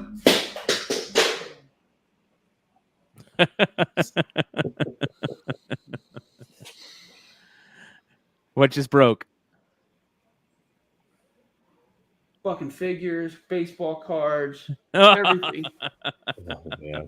See what happens. I try to get organized. I'm trying to fucking do show and tells. I'm breaking shit. Now I'm getting mad. But anyway, I was going to say is that they come in cases of 6. They come in at Walmart and Target. You know, there's always one. It's the same thing as most like it was in the 80s and 90s. The cases are packed differently. There's usually 4 of the really hard, 4 of the figures that everyone wants, and then they have 2 in the case. So there's basically a short print in these cases. Like the last one was Bo-Katan, and then there was one of the guys from the Bad Batch, every month there's a new series that is coming out. This is what I do. You type in Star Wars black figures into eBay. You go to the sold every month and find out which one of these are flipping and selling on eBay, and then you go to the Walmart and you go to the Target and you buy a couple and you hold on to them because they've genuinely been going up. From I have a sheet. About 22% is what these black figures, the good ones, the hard to find ones, the rare ones, are increasing every year in value. And there's one that I really, really like. And Brian, could you put up the Thrawn if you get a second? Yes. This is the one. If anybody has any spare money, I highly suggest spending some money on. Is it a regular or an exclusive? It is a San Diego Comic-Con exclusive from, I want to say, I'm going to lie to you. Give me 2 seconds. I'll be able to tell you what year it was from. I'm having a hard time. I think it was from 2016, but it's a Grand Admiral Thrawn and his Thrawn Rome exclusive. It is absolutely, it's in that package of shit that I sent you, the photos if you're looking for one. That's it, though. Right there, right? Guys, Grand Admiral Thrawn is Thanos in the Star Wars world. When they finally do it, he's a different level. He's not Darth Vader. He's a Thanos level type villain. And that is what everything is gearing towards. That is the hard to get figure of Thrawn. And when people who haven't read the extended novels like I did and are up on the Thrawn and some of the other stuff, this is going to be the one to get. This figure is going to blow up as soon as they fucking unveil him for the first time. It's a little expensive, and it's hard as shit to get in good condition. Like as Brian was showing you, there's splits in the box because people are trying to open it and look at the throne room. That's beautiful, man. That's absolutely gorgeous. They've done a couple other redos. They've done some archive figures of that exact same mold of Thrawn, but that one with his two pets, I forget what those fucking things' names were, but that's the one you want. And that is really, really cool. Where did this come out of? It came out of San Diego 2017. So, Vinny? I'll be out there next week, so let me know if there's anything crazy that you guys need. That's amazing. Hey, that's the other thing too, guys. If there's anything, I don't keep up with the San Diego Comic-Con stuff like I used to. So if there's anything out there that we need to be looking for as far as exclusives, or if you got any game on anything that we don't know about, please in the comments let us know. But if anybody has any questions, or if they have any Black Series figures that they want to ask any questions about, by all means, hit me up. So Trey, I'm probably going to be hitting you because one of the stores locally, they're like a comic store, bookstore, but they got in a bunch of these Black Series figures, and the guy was one of the owners was like, "Oh, one day I'm gonna make you buy one of these things." I was like, "I know nothing about them, so probably be hitting you up because they have a whole ton of them. They got a whole collection in." Here's some other GameStops. They stock Black Series figures better than everybody. And it's one of the people don't look for figures for that much. But if you're looking for hard to find action figures, you won't do better than GameStop. And look at that. The perfect example is this Afra figure. That was one of the ones I was wanting to talk about. Can you imagine when she makes her first appearance? She's been arguably the most popular character of the Marvel age of the characters that they've introduced. I mean, look what was the fucking Black Kyrgyzstan. People still losing their shit over that. And Kyrgyzstan was her bodyguard in the fucking comic books. Yep. So when Afra finally gets unveiled, that figure will blow up. The other thing too is the Ahsoka Tano figures. There's a couple exclusive that are only exclusive to Walmart. They're still printing, and if you can find them, it's like picking up $25. These are the top 10, basically the top 10 Black figures, throughout the years. And Afra is at number 10. The Emperor Palpatine with Throne Room is at number 9. And then the Imperial Shadow Stormtrooper Commander at 200. Imperial Shadow Squadron. I remember this one with the speeder bike, 210. This is funny. They have the Luke X-Wing pilot at 220. They also didn't they make a George Sackle Black Series? Yep, it was an Amazon. It was an Amazon exclusive. Okay. Yep. Wow. Walgreens you're right. Yee's another collector of it. That Walgreens exclusive prototype Boba Fett. I remember that being something that grabbed so many people into collecting Black Series. Just like Yi said, that's how he got back into collecting. I have multiple friends that got back into collecting because of the Black Series exclusive at Walgreens. Yeah, Walgreens is interesting too because you don't really think of it as a place you look for toys, right? Or you know what's interesting is my best bot, which is KRS, just added a Walgreens module because Walgreens has been adding the last week and a half. They've been every day they're releasing Prism, Mega. And the thing about it is there's zero protection on the Walgreens site comparatively to everyone else. So the KSR made a really lightweight checkout application, and it's been fucking murdering. And obviously with basketball about to come out, that's the one people make the most money off of. Football's killing it, but look into the KSR bot if you're interested in some Walgreens. And Here's that's the the thing too. Mandalorian right here at 260. Din Djarin What or edition whatever. is that one? Let's take a look. Well, I've never seen the white package one. That's a great question. All right, while we're looking that up, I got to ask you guys. Released on Triple Force Friday and is in the special first edition white packaging. So there you go. Is a special Triple Force Friday exclusive, October 4th, 2019. I don't even know what the fuck Triple Force Friday is, and I'm a Star Wars fan. All right, did anybody go watch fucking Thor? We got to talk about it. I have to talk about it. I have watched it. Bryan? Go ahead. I did, and I watched it on a shitty cam, but I watched it, and I don't need to go see it in the theater. It was so bad. It was so damn bad. Yeah. I wanted to like it. I was excited about it. I thought we were going to see some cool shit. I got to watch the worst fake comedy movie. Like, who in the fuck thought that they were being... Name a fucking part of that was funny. Yeah. Chris Hemsworth's not a comedic actor. The only part of it I thought that was a little bit funny was the fact that the Stormbreaker had a personality, battered female, like a battered female personality, yeah. And every time he tried to talk to somebody else, the way he almost tickled its balls, when he was like, anyways. First of all, I'm still pissed off that.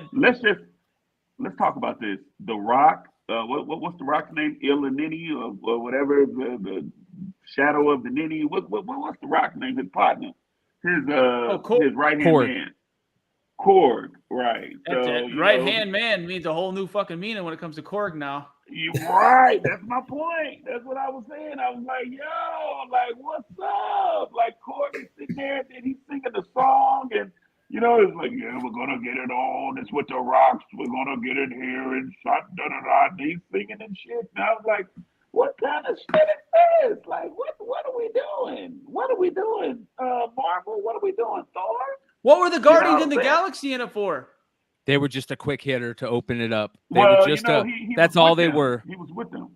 Yeah, that's all it was. It was just a quick hitter to open it up, remind you that these characters are still around because we got a Christmas special coming out. That's what it was.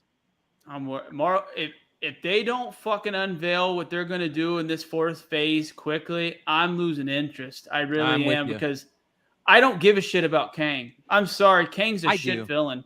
I would much rather. I like how they are playing off Kang. I think the character, the guy that acts with Jonathan Majors did such a fucking good job of playing him in Loki that he made me think Kang could be a decent villain in the movie universe. Because he's going to be playing a murderous Kang in Ant-Man. He's going to be playing the bad Kang. You know what I mean? Because that's what he said in Loki, where he's like, you don't know what's fucking coming. And Jonathan Majors came out and he said he's going to be playing a really evil version of Kang in Ant-Man. And I like that Jonathan Majors guy, man. I don't know what it is about him. I like him. Man, he was in Lovecraft Country. He was amazing. Yep. But here's the thing. Amazing actor. When more people are talking about fucking the Umbrella Academy than Miss Marvel, Marvel's got a problem. When more people are talking about The Boys than Thor, Stranger Things. and like a Stranger Things, then the stuff that's going on Disney Plus, they got a problem. When the Umbrella Academy is literally getting talked about, well, I haven't watched the Umbrella Academy, so I honestly can't comment one way or the other on it. But you go look on Netflix, you go look at the comics. I mean, that's all everybody's talking about is how good Umbrella Academy is and how good The Boys is. I'm only like halfway through season 2 on The Boys, so I haven't seen anything on season 3s. But everyone just literally, like, you talk about it on Twitter, and everyone's just like, man, it's fucking crazy. You won't believe what happened. You know, that was the same way people felt about the MCU. Yeah.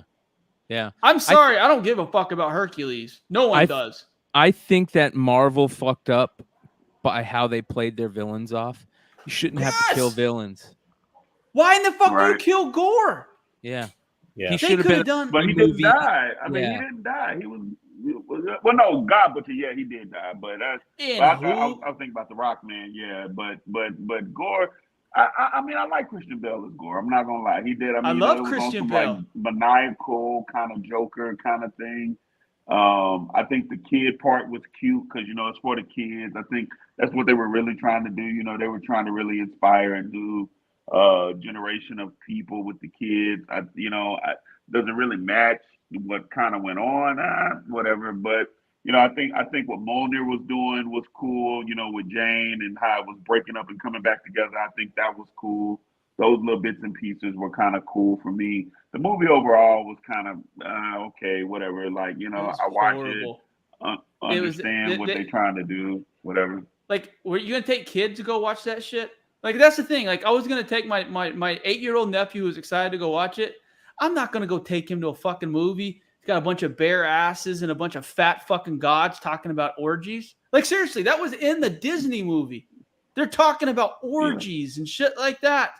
There's so much stuff in that movie that wasn't for anyone but adults, and that's what makes me sad. Well, because the Avengers. It's very interesting.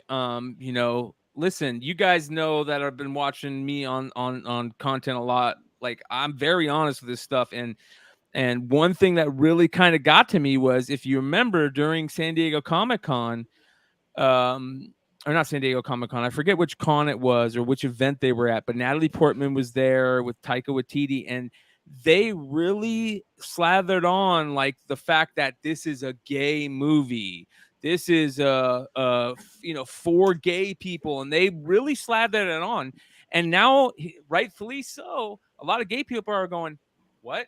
Why did you say that? Are you pandering to us?" Because it didn't feel like that. It didn't feel like you guys said this was going to be a crazy party for gay people, and it felt like you were just pandering to us. And that's bullshit, man. That if that's what they did, rightfully so, that people should be pissed about that, And the other thing is very interesting, the fact that, what are we going to get with Thor in the future now? Is he going to be running around with this girl? And who in the fuck's the girl? That's what I was asking. Like, who is it? The bullshit Infinity character that they're trying to, or whatever that one Singularity girl from A-Force? I don't think so. I think a lot of people are specking on it because that Singularity Hans 1 in 25 shot through the roof. It was $140, $150 raw. Yeah. But why did so? She has the powers of who? Like, that's what I'm so confused about. Eternity. First of all, they fucking wasted Eternity. Yeah, Taika Waititi needs to fucking get a haircut and move back to fucking New Zealand and start directing fucking Hitler movies again, because he's not funny. Like, what was funny about that movie? Like, no one laughed except a bunch of fucking old white women during the part that showed his ass. I thought Eternity was Galactus. I really did, until I had to go and look and was like, okay, well, it's not Galactus, but they're talking about how this is going to really usher in Galactus into the MCU. They were talking about how when Zeus flicked the robe, he's like, "You flicked too hard, damn it!" Now, Thor's whole naked ass is out here for everybody to consume.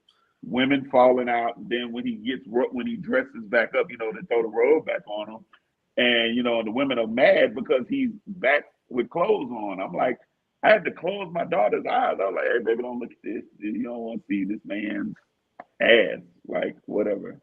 It was funny. Yeah. I mean, it was an interesting situation. Well, here's the other thing, and we've kind of hit on it a little bit, is the fact where's it going and what's I think Guardians of the Galaxy spec is the next thing to spec on, heavy with Cosmic, because they're definitely going to be going that route. We're going to be getting the Warlock stuff. The Warlock stuff is going to be the next thing everybody's going to be trying to jump on now when they should have been jumping on it, a year and a half ago. That Warlock spec it's time to start selling that Warlock spec. Get your Warlock spec ready and start selling that shit. Why is the Star-Lord Marvel Tales so undervalued compared to? Is it because of his politics? No, it's because it's not the same character. You know what I mean? Like Star-Lord in Annihilation is such a different character than Star-Lord in Marvel Premiere, whatever it was. Marvel Premiere 4, yeah, totally different characters. And that's why you look at, let's talk about Guardians spec, that Annihilation run, man. Yeah, that Guardians part of it's good, but so is the Phi Lavelle, so is the Silver Surfer, so is the Super Skrull stuff. That whole Annihilation run is good shit, man. It is. I think the one to get is Annihilation Conquest 6, right? That's the one to get, Annihilation Conquest 6. Yeah. The first new Guardians. Team up of Guardians. Yeah, first new Guardians. Yeah. By the way, real quick, next week the NFT hybrid cards came in. So next week, their live show, we're going to be giving away 8 packs plus the holograms and everything else. So you guys, speaking of that, I want to remind everybody how freaking close we are to 1,000 subs. You guys, we are 35 subs away from 1,000, 965 subs. You guys, thank you for everybody that's already subbed up. You guys don't know how much we appreciate you guys, being part of this and helping us out and everything that you've done, making this community grow over here. It's been absolutely amazing too.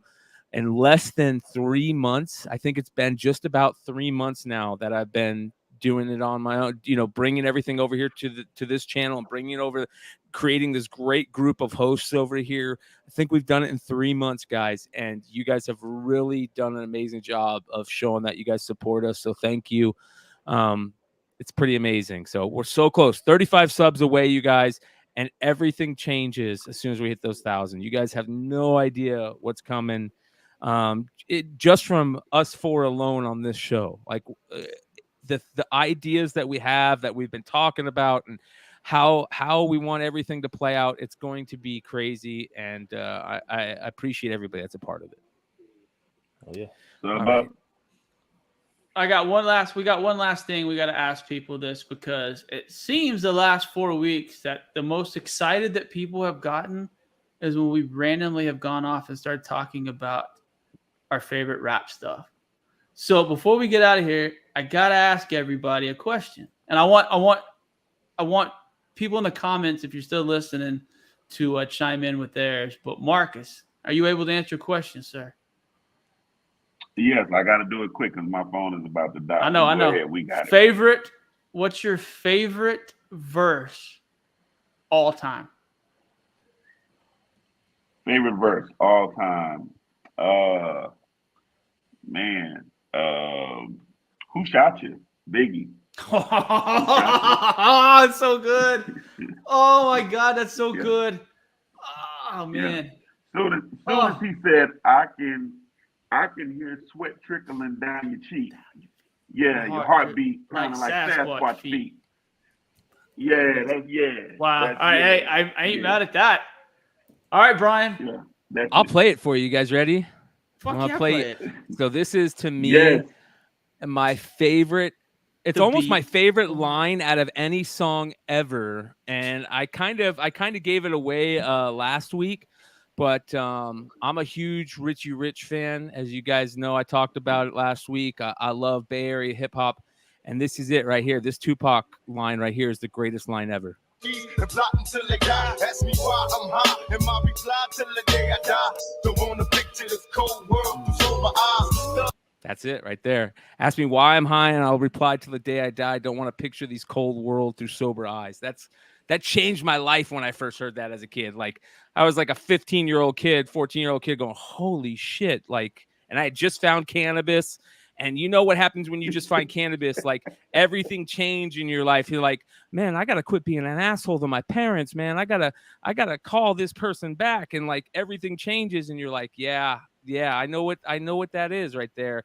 Not like he knew it, and not like other people know it, but in your own little way, man. That lyric changed everything for me. Man, I smoked once. Yeah. Like I don't smoke often, but I did, and I got so high that I was like typing out a list of all the people that I felt like I wronged in my whole life. It was the worst. And then like the next morning I looked at it, I was like, no, fuck that. I didn't wrong any of these people. I just like deleted it. But it was like 30 people. I was like, man, I feel bad about this or that. But anyways. What about you, Vinny? Okay. I got two, I guess, nostalgia, but Nas, New York State of Mind, and Mobb Deep Shook Ones Part 2. Those are. Wait. Who, Havoc or Prodigy? Verse. Prodigy was always, he was always the guy. I love Prodigy. Dude, that album changed my life. That Mobb Deep album, dude, changed my life. So funny story. I met Prodigy, and we were talking about doing some stuff together at one point, and when you look back at the text, when I look back at the text now, it's like him like literally talking like the song. He's like, yo, what up, kid? What up, Dunn? Like, see, that's what up, that's Pico? awesome, though. Yeah. It's just so like cool. that. It was hilarious. Come on now, Prodigy, Mobb Deep. I got you stuck off the realness. Man, this is infamous. Come on. Man, mine is That's good. It's God dang it. I didn't think of course I bring this up and I didn't think about this. I have two. Can I I'm gonna also say throw in 10 Crack Commandments? Can I throw in 10 Crack Yes, Commandments? I just heard that yesterday, bro. I re-listened to that yesterday because of the Hunter Biden craziness that's going on, and somebody put out the funniest video of the Hunter Biden craziness with the Biggie video, and I was laughing my ass off listening to that song, just thinking to myself, what? Anyways. All right, mine is it's a little corny because it's off such a fucking mainstream song, but all right, the other one, it's Redman's final verse on How High. It got hip hop quotable of the decade in the source. I can't rap enough, but that's get me in a lot of trouble. But you know how it is. But I gotta say, probably I cannot believe I'm having issues with this. Triumph. There's so many Triumph. songs. The Deck verse on Triumph and Ghostface's verse on Triumph.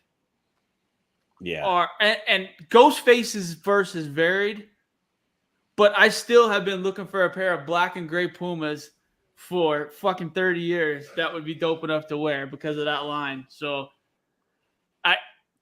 those probably. God, Deck's verse on Triumph is so much. I don't know. There's about 3 Deck verses that just melt my brain that he was that good. Yeah. He was sick. Ghostface was sick too. He just didn't make any sense. No, well, if you saw that Drink Champs, he said. I mean, that's why I respect Ghostface so much when he was talking about Iron Man.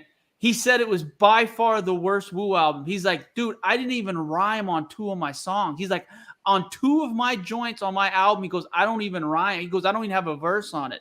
He was just talking. He was all dust up and everything else. But so he said Iron Man was shit. He said he hates the album because, like he said, he goes, I couldn't even rhyme on 2 of my own songs. That album was dope, man. It was classic. I mean, it was interesting how Raekwon and Ghostface both kind of. Did that 4th Chamber? Which one? Was that 4th Chamber on Iron Man? I don't remember. What's. Well, his Def Jam shit was badass though. Like that was Ghost's best shit. Was his Def Jam shit. I want to, before we call it a night, I want to get through the market report, and I want to remind everybody to hit the subscribe button if you're not already subscribed. We're going to do stuff like this every show where we bring up something, that we can get you guys involved in. It might not necessarily be about collecting. It'll be about nostalgia or music or something along those lines. We've really, like Trey says, we've gotten a lot of feedback on the hip-hop questions we've been asking lately, and it's been a lot of fun to talk about it and give you guys an idea of kind of like what we're into and that type of stuff. But let's get into a quick market report if you guys don't mind. I've got some interesting stuff that has come up, and before we start that though, I want to give a shout out to Astro Wizard Comics on IG. I really like what he's been doing lately on some of his Star Wars stuff, and since we talked about Black Series tonight, this was kind of interesting. He just put this out. He likes to repaint. He does sketch covers in almost like a graffiti style, and he kind of repaints figures. And he decided to repaint a Black Series Mando figure or Boba Fett figure, I guess. And it's pretty amazing what he does. If you guys take a look at this, I love how he changes it up on the box, and he just does a really cool job. And anybody out there that's doing this type of stuff, I respect. Put this out there. Show people your work, whether it's custom figures, custom sketch covers, any type of this cool art like this is very cool, and continue to create that stuff, man. We need more of that. So very cool I agree. stuff. Anybody who, like you said, who has enough passion to put their fucking nuts on a table and show what they like and what they work on, I will always respect. Yeah. All right, let's get into this. I got a couple comics in here that I really thought was crazy this week. That Walking Dead one in the Hyundai variant, $5.99 or best offer. I didn't see the actual offer, but it was just crazy to see that sale. It's not the really crazy rare one, but it's a rare Hyundai one. You guys know we've talked to Big Clutch about this book and how crazy it was for them to come up with it and all that stuff. Really, really cool book. But man, that Batman Beyond #1, the third print, somebody got a steal, I think, for $287. Damn, that's a tough book. Print of that? Yeah. Is that Six Flag variant still popular? Yes. And that Batman Beyond #1 is a crazy popular book in anyone. The first print, the Six Flags, the third print, the second print, like it's crazy. But what's the identifier on this that's making it a third print? Is it doesn't have the box in anywhere in the bottom left, I believe. I think that's the first identifier. It doesn't have the blank box or for the Six Flags or the newsstand, I guess. So yeah, that's a crazy book. That third print's super rare. It's the rarest one out of all of them. Wow. That Miles Morales Ultimate Spider-Man #1, 1 in 50 Staples, Fiona Staples, 9.8, 13.5, you guys, for a 9.8. That is crazy. Bryan Wood just sold his 9.8 of this for like $6,000 about 2 weeks ago. If he would have waited just a little bit, he would have more than doubled his money. Man, I just sold one of my Ultimate Fallout for the Jervik variant for it was a 9.6. Whatever. It was a 9.6 and it went only for like, I mean, it's a lot, but it went for 10,000, but 9.8s go for 40. It's crazy, man. Did you ever think about maybe cracking that and pressing it? Somebody looked at it and they told me there was a nick in there that probably couldn't press out. So yeah. But still, send me a photo of it. Yeah, I'll send it to you, Trey. Yeah. I put the third print Batman on there twice, but there's that Avengers, Mighty Avengers M&M 200. That's going up again finally. I got like 6 of those. That's dude. awesome. I feel like that's a great buy right there. $200 for that book, dude. You know, I got a couple of these random Tim Duncan Punisher. Listen to this. I don't like I said. Some comic shop in San Antonio had a Tim Duncan Punisher variant with like a car and some shit. I got a bunch of those too random. Sorry, I'm going off topic, but yeah, those are crazy. Well, that Maximum Carnage, everybody loves that. $450 for one that's crazy. It's nice. That book will always sell. That's crazy. So rare. That Acclaim promo variant, that's special. There you go. That 2019 D23 is back up. 30 bids, $400 for the regular one.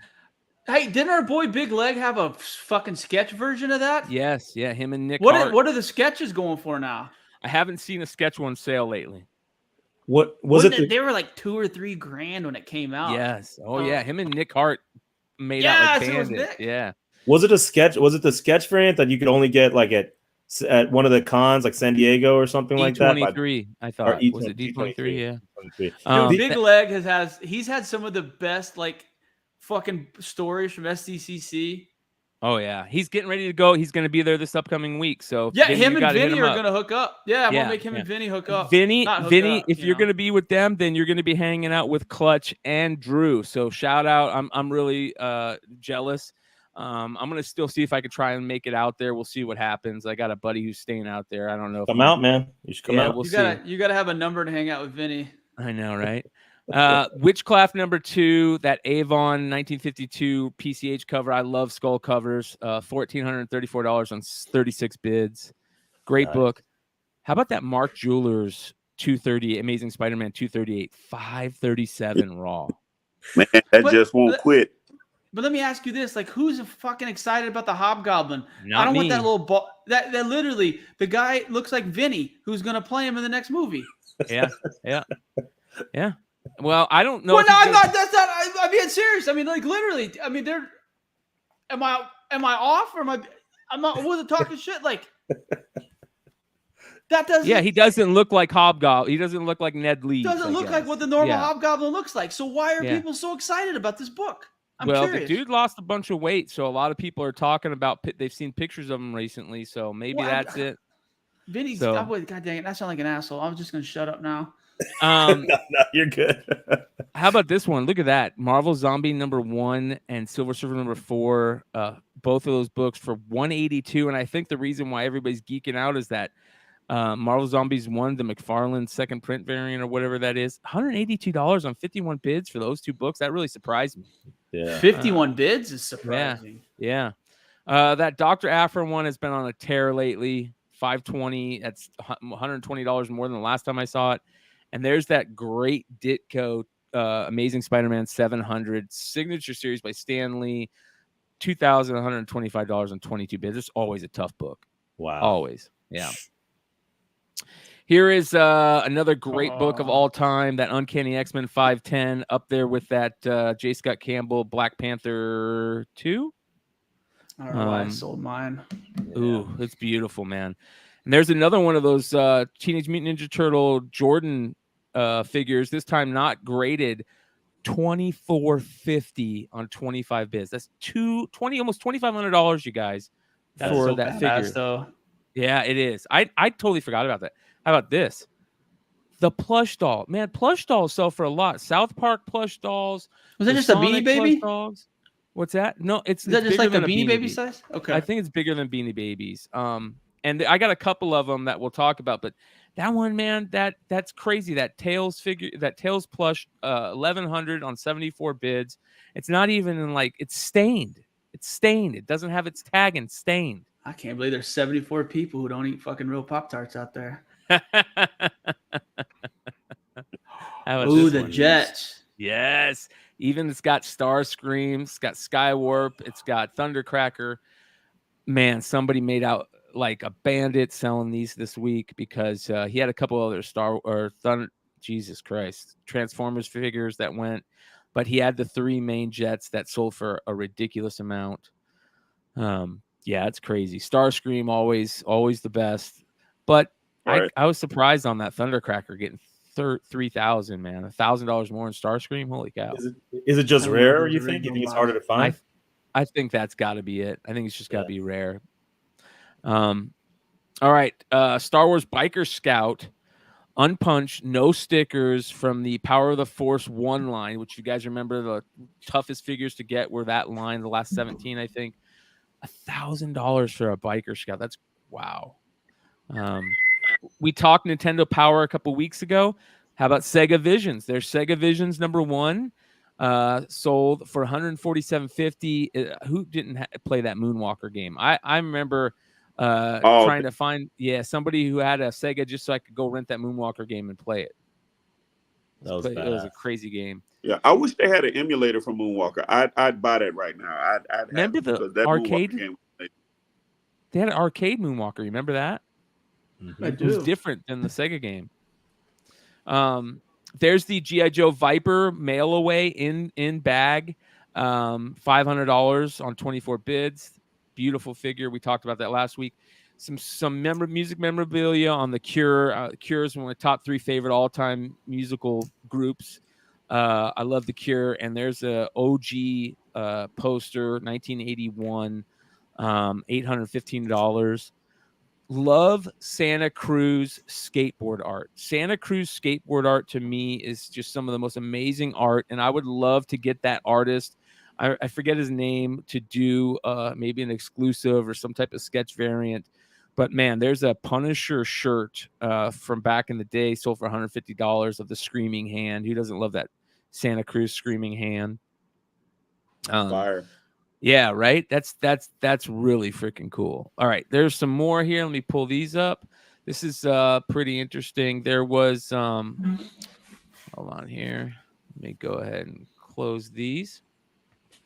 So these there was some interesting, speaking of Santa Cruz, this was something that I saw. Skate decks are very, you guys all know how crazy skate decks are for collecting. But this is interesting. This is a Teenage Mutant Ninja Turtles skate deck that doesn't look like a skateboard. It almost looks like it has the look of them coming out of the sewer. Look at that. That is sick. Badass. Right? Look at that. That's the board. And it's got the screaming hand like a Ninja Turtle. I fucking love that, man. That's awesome. This sold for $180. I thought that was pretty cool. I really was very interested in to see, what that would sell for. So Bryan, a lot of fine artists are putting out, like instead of doing prints, they're doing skateboard decks. Yep. As their limited edition prints. It's pretty dope. Yeah, I think that's great. I've talked about these on other shows before. I've talked about the Jordan stickers that came out that look like this, that were his original, came out before Star Rookie. It's just really rare, but these are the Marvel stickers that came out at the time, and they sold for a shit ton. $114 for the set of 15. I have a couple of these. I think I have the Punisher and a couple other ones, but these are very highly collectible nowadays. Very nostalgia. People remember pulling these out of little penny machines and quarter machines, at your favorite pizza joint or something like that. So that's really, really cool. Hold on, I got a couple more for you guys. I actually got a nice little amount. This was very interesting to me. It's a Will Eisner World War II equipment poster. Make sure to handle your equipment right. By Eisner. Look at this. Wow. This is one of the greatest comic book artists of all time, comic book creators of all time.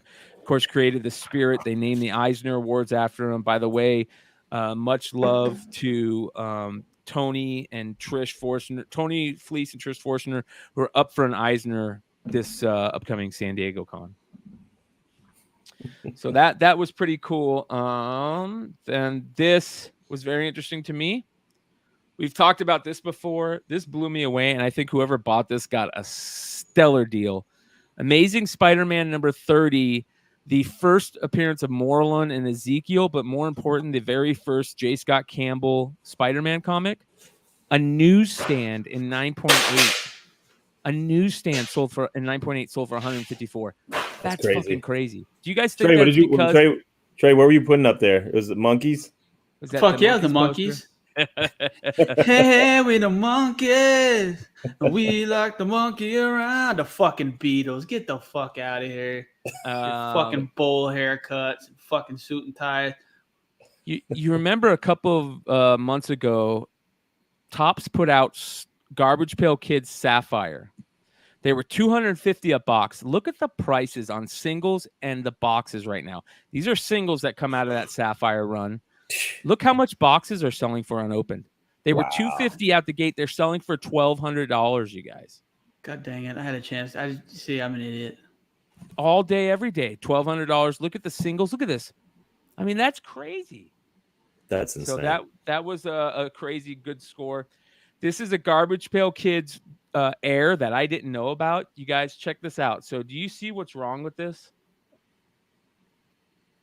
Can you see anything wrong with that? I can't tell. So where the sticker is, where you pull the sticker out, it goes through the figure, right? Yeah. So it's called the die cut Air, right? The regular one looks like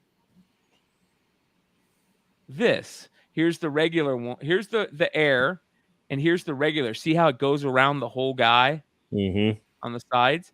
I didn't know about this Garbage Pail Kid Air. Sells for a lot. Be on the lookout for it in high grade. It's like I said, it sells for a ridiculous amount. I showed you how much it was selling for there. Here we go, guys. Check this out. Tribe Called Quest Midnight Marauder Hip Hop Art Toy Figure. I've never seen this. You guys ever seen this? No, and I'm a designer toy guy. I've not seen that. $192. I actually like it though. It's a fucking good album. Cool. I think that's cool, man. This is there's some more G.I. Joe stuff. This is the G.I. Joe versus Cobra Tiger Force 5-pack from Toys R Us back in 2003. This one's very much sought after because it's got the Jinx and the green Tiger Force design, and it's got Firefly in a different design. That's one of the 5 different Firefly repaints. So be on the lookout for this. It also has Dial Tone in a Tiger Force repaint, Stalker, and Big Brawler. But the Firefly and the Jinx are very, very sought after. So be on the lookout for that. Did you see that meme this week from Babylon B saying that the United States government sold 5,000 barrels to Cobra of oil? This is a super rare figure. You guys saw the Cobra D'Aco figure that I brought up a couple weeks ago. This is another rare Brazilian figure or Venezuelan figure. This is the White Mortal, and it's basically the Cobra D'Aco but white and a silver head. Super, super rare. A loose figure with no thumbs on one hand and a totally just destroyed chest emblem, sold for $4,500. That is crazy. Bids. Makes me want to go hit the favelas in Brazil. All right. I bet you there's some out there, bro. Yeah.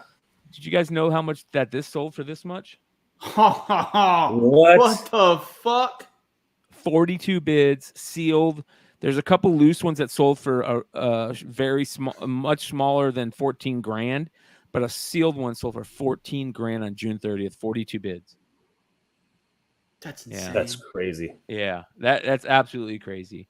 This was interesting. I don't know what this is. Does anybody know what this is? Golden Robloxian Toy Code Redeemia. I know Roblox is a game, right? And this much.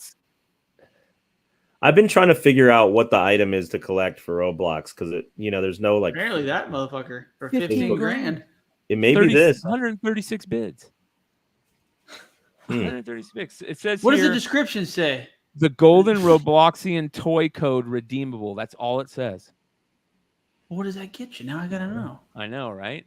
If anybody in the chat knows, me trying to spell Golden Robloxian, drop be fun. Yeah. All right, there's a couple more here. This is a super rare G.I. Joe figure that came out of India, I believe, either India or the UK. Fun School. It's the Street Hawk machine, Man the Machine, the Street Hawk. It's a motorcycle with a weird G.I. Joe figure repainted, and I've never seen the figure. I thought it came with a weird version of Snake Eyes originally, but this must be a later version, but I've never seen this one, so pretty cool to see this. It sold for $185. I feel like that might have been a steal. Wow. Man, next time I go to India, I'm definitely hitting the toy store. Yeah, bro. Have. This was crazy. Look at this. This is the 85 Star Wars figure from the Droids cartoon. The Size Frome and the other Frome figures sell for the most. $1,400 loose. It did come with a card and a coin, but man, wow, crazy. Yeah. When you start seeing shit like this, you realize how fucking poor you are. Yep. Shout out to $1,400 for that figure. Shout out to our boy Big Leg. He's a Big Daddy Roth fan, and I saw this and I thought of him. This is a 1964 Hot Rod magazine. I don't know if this was the whole magazine. This is a front. I don't know. It looks like it. If you look at it, it's like a whole Big Daddy Roth magazine from 1964. I thought this was really cool. It only sold for $17, but Big Daddy Roth fans are big collectors. So Rat Fink and all that stuff, you guys know about that. This was cool. This is Conan the Barbarian, the Australian price variant from that badass cover for $275, the final issue. Only sold for $45, but it's in low grade. But you guys know how rare the Australian price variants are, and Yeah, these Australian price variants are tough. I've gone after a few, like the New Mutants 98 and X-Force 1 and stuff like that, but they are really tough. Yeah. This was interesting. I found one of these at Jesse James Comics a couple of months ago. It's big. It's like probably like this, like 3 times the size of a comic book. But it's called The Real Deal Magazine. It was printed. It was like they put it out themselves, like these comic artists. They wanted to show what it was like living in the hood or something like this. It's very weird, dude. And I found one of these and I thought, man, this is really, really cool. And I kept it. It's called Real Deal Productions, Real Deal Magazine, 1989. It says the stories, characters, and incidents mentioned in this magazine are entirely fictional. All characters featured in this issue and the likeness thereof are trademarks of Real Deal Publishing. But it also says here that most comic strip writers tend to ignore the subject of urban terror or are totally ignorant of it. We bask in it, in its light and honesty and truth. So very interesting. Sold for $124. Crazy to see it sell for that much. How about this one? Have you ever heard of this comic called Bog Swamp Demon? No, but I remember Hall of Heroes. Didn't they have Creed? Yep, Creed. They also had early Cyberfrog, didn't they? I think. Like the boxer Creed? Yeah, no. There was a that'd have been cool as shit having fucking Apollo Creed in heaven just beating the shit out of people. No, it was that dude Trent Kanayuga or something, right? Yep, I'd buy a fucking Apollo Creed comic book. Have you ever seen this Mad Magazine cover? This thing's beautiful. I want to find one of these, dude. That's a badass hobgoblin. That's awesome. Mad Magazine, December 1960. Mad Magazine number 59. Gorgeous cover, man. Yeah. All right. I got a couple more for you. This was Albedo, the original number 1. They've reprinted this and done some weird things, but $260. Of course, Albedo number 2 is the one everybody's looking for, but this is Albedo number 1. Was it for $260? Did the back cover have Usagi on there or no? I don't think so. No, there's the back cover right there. Okay. But the inside cover. I had a 9.6 Albedo 2 I sold to Pete Cashed. Oh, bro. That just hurt me. That really hurt me. Dude, the amount of books that I sold just to fucking flip for other books, I'm kicking myself. I mean, the Delato 667s alone. Yeah. How about this one? Adventures of Sly Cooper. This is a video game promo book. Super rare, $250. Best offer. It sells for a ton. By the way, guys, all these video game books, they're all going up now because the video game guys are jumping in. That's why. Like, so anytime you guys are digging around and find a cool video game book, there's a high chance that a video game guy is looking for it. Here's another one. This is number 2, Game Pro giveaway, promotional. So always look for those. This is interesting. Magazine 21, first USA Sailor Moon comic book from Antarctica Press. I didn't know about this. Interesting. Yeah. So the first Sailor Moon in a U.S.